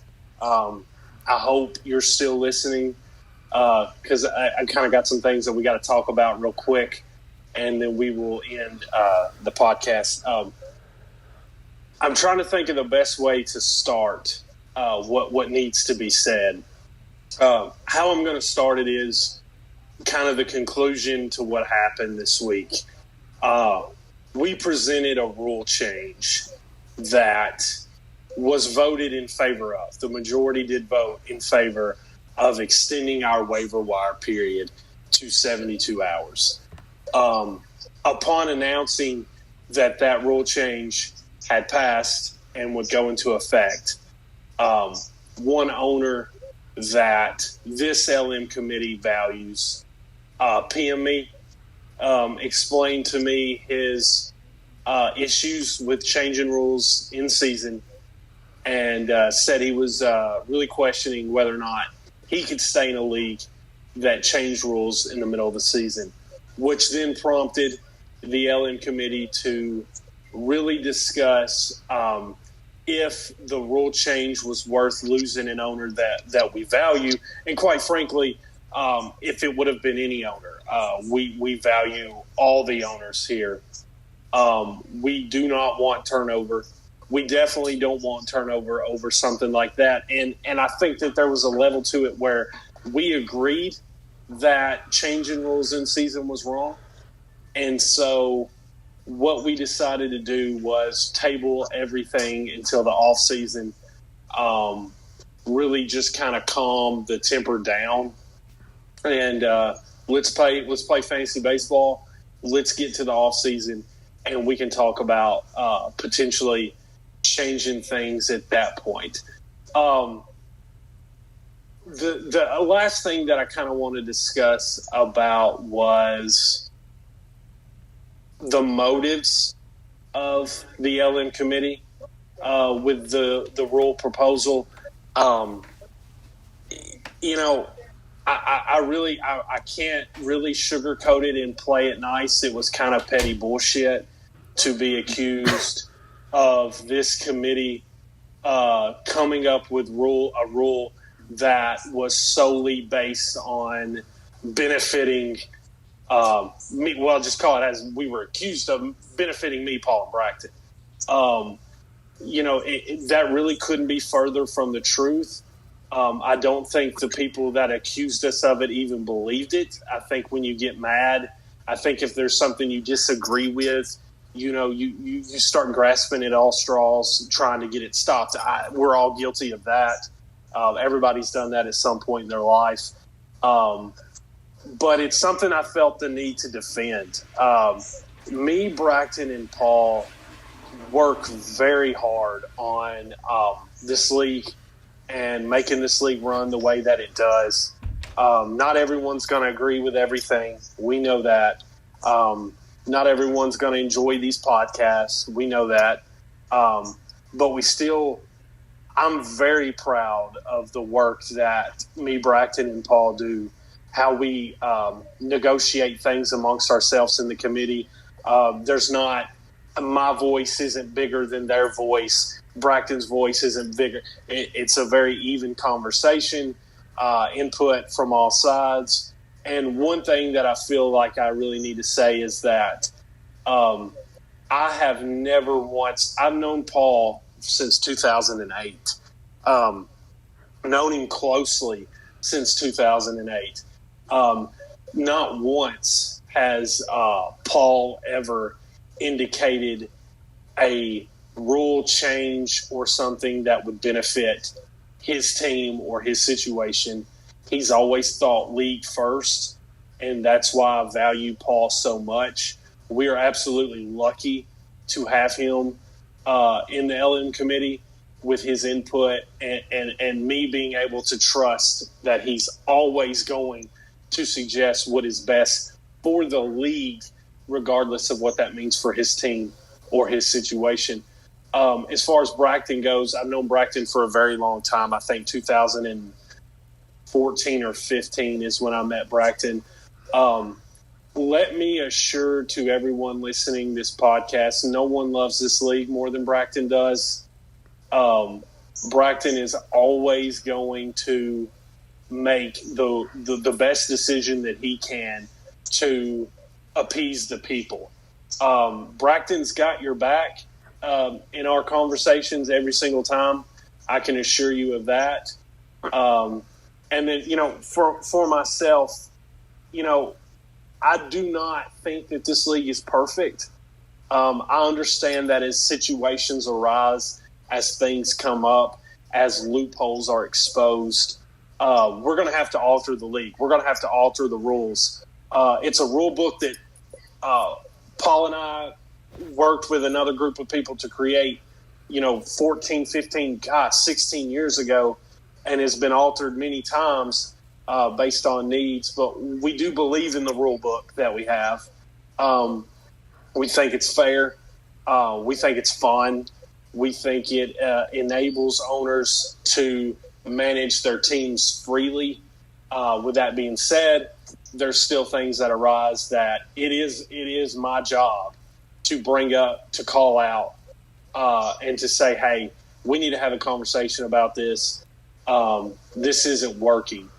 And just to wrap up here, never at any point in our chats have we said, well, let's implement this because it gives us a better shot, or we're afraid of the weaker teams, so let's do this so they can't compete with us. Again, there's really no other way to describe that other than petty bullshit. It's what it is. I'm sure the people that accused us of that knows that. I think if you say something that's a crock of horse shit, you know what it is when you say it. And so, I just felt the need all week to really get on here and, I don't want to type all this up, but to really say kind of how that all transpired. We admitted we were wrong for trying to change something in season. And I think maybe there's, a time for some people to admit that they were wrong in accusing this LM committee of an agenda to benefit us and not the league. So I just wanted to say that. I want to thank Bracton, Paul, and Tita for being on this podcast. Got to give those guys some credit, man. You make moves, and when you're on this podcast, you got to defend them. And those three guys killed it tonight. I thought it was a great podcast, although it was lengthy. And we are going to sign off for this week's podcast. We will see you back next week with a much better host. John Height will not be trying to get laid at a Taylor Swift concert. He will be here hosting the podcast. It'll be great. Hopefully Tita will be back. And hopefully the drama dies down. The final words have been spoken, and we can move forward. So looking forward to a great week. You guys have a wonderful week, and we will see y'all next Sunday night.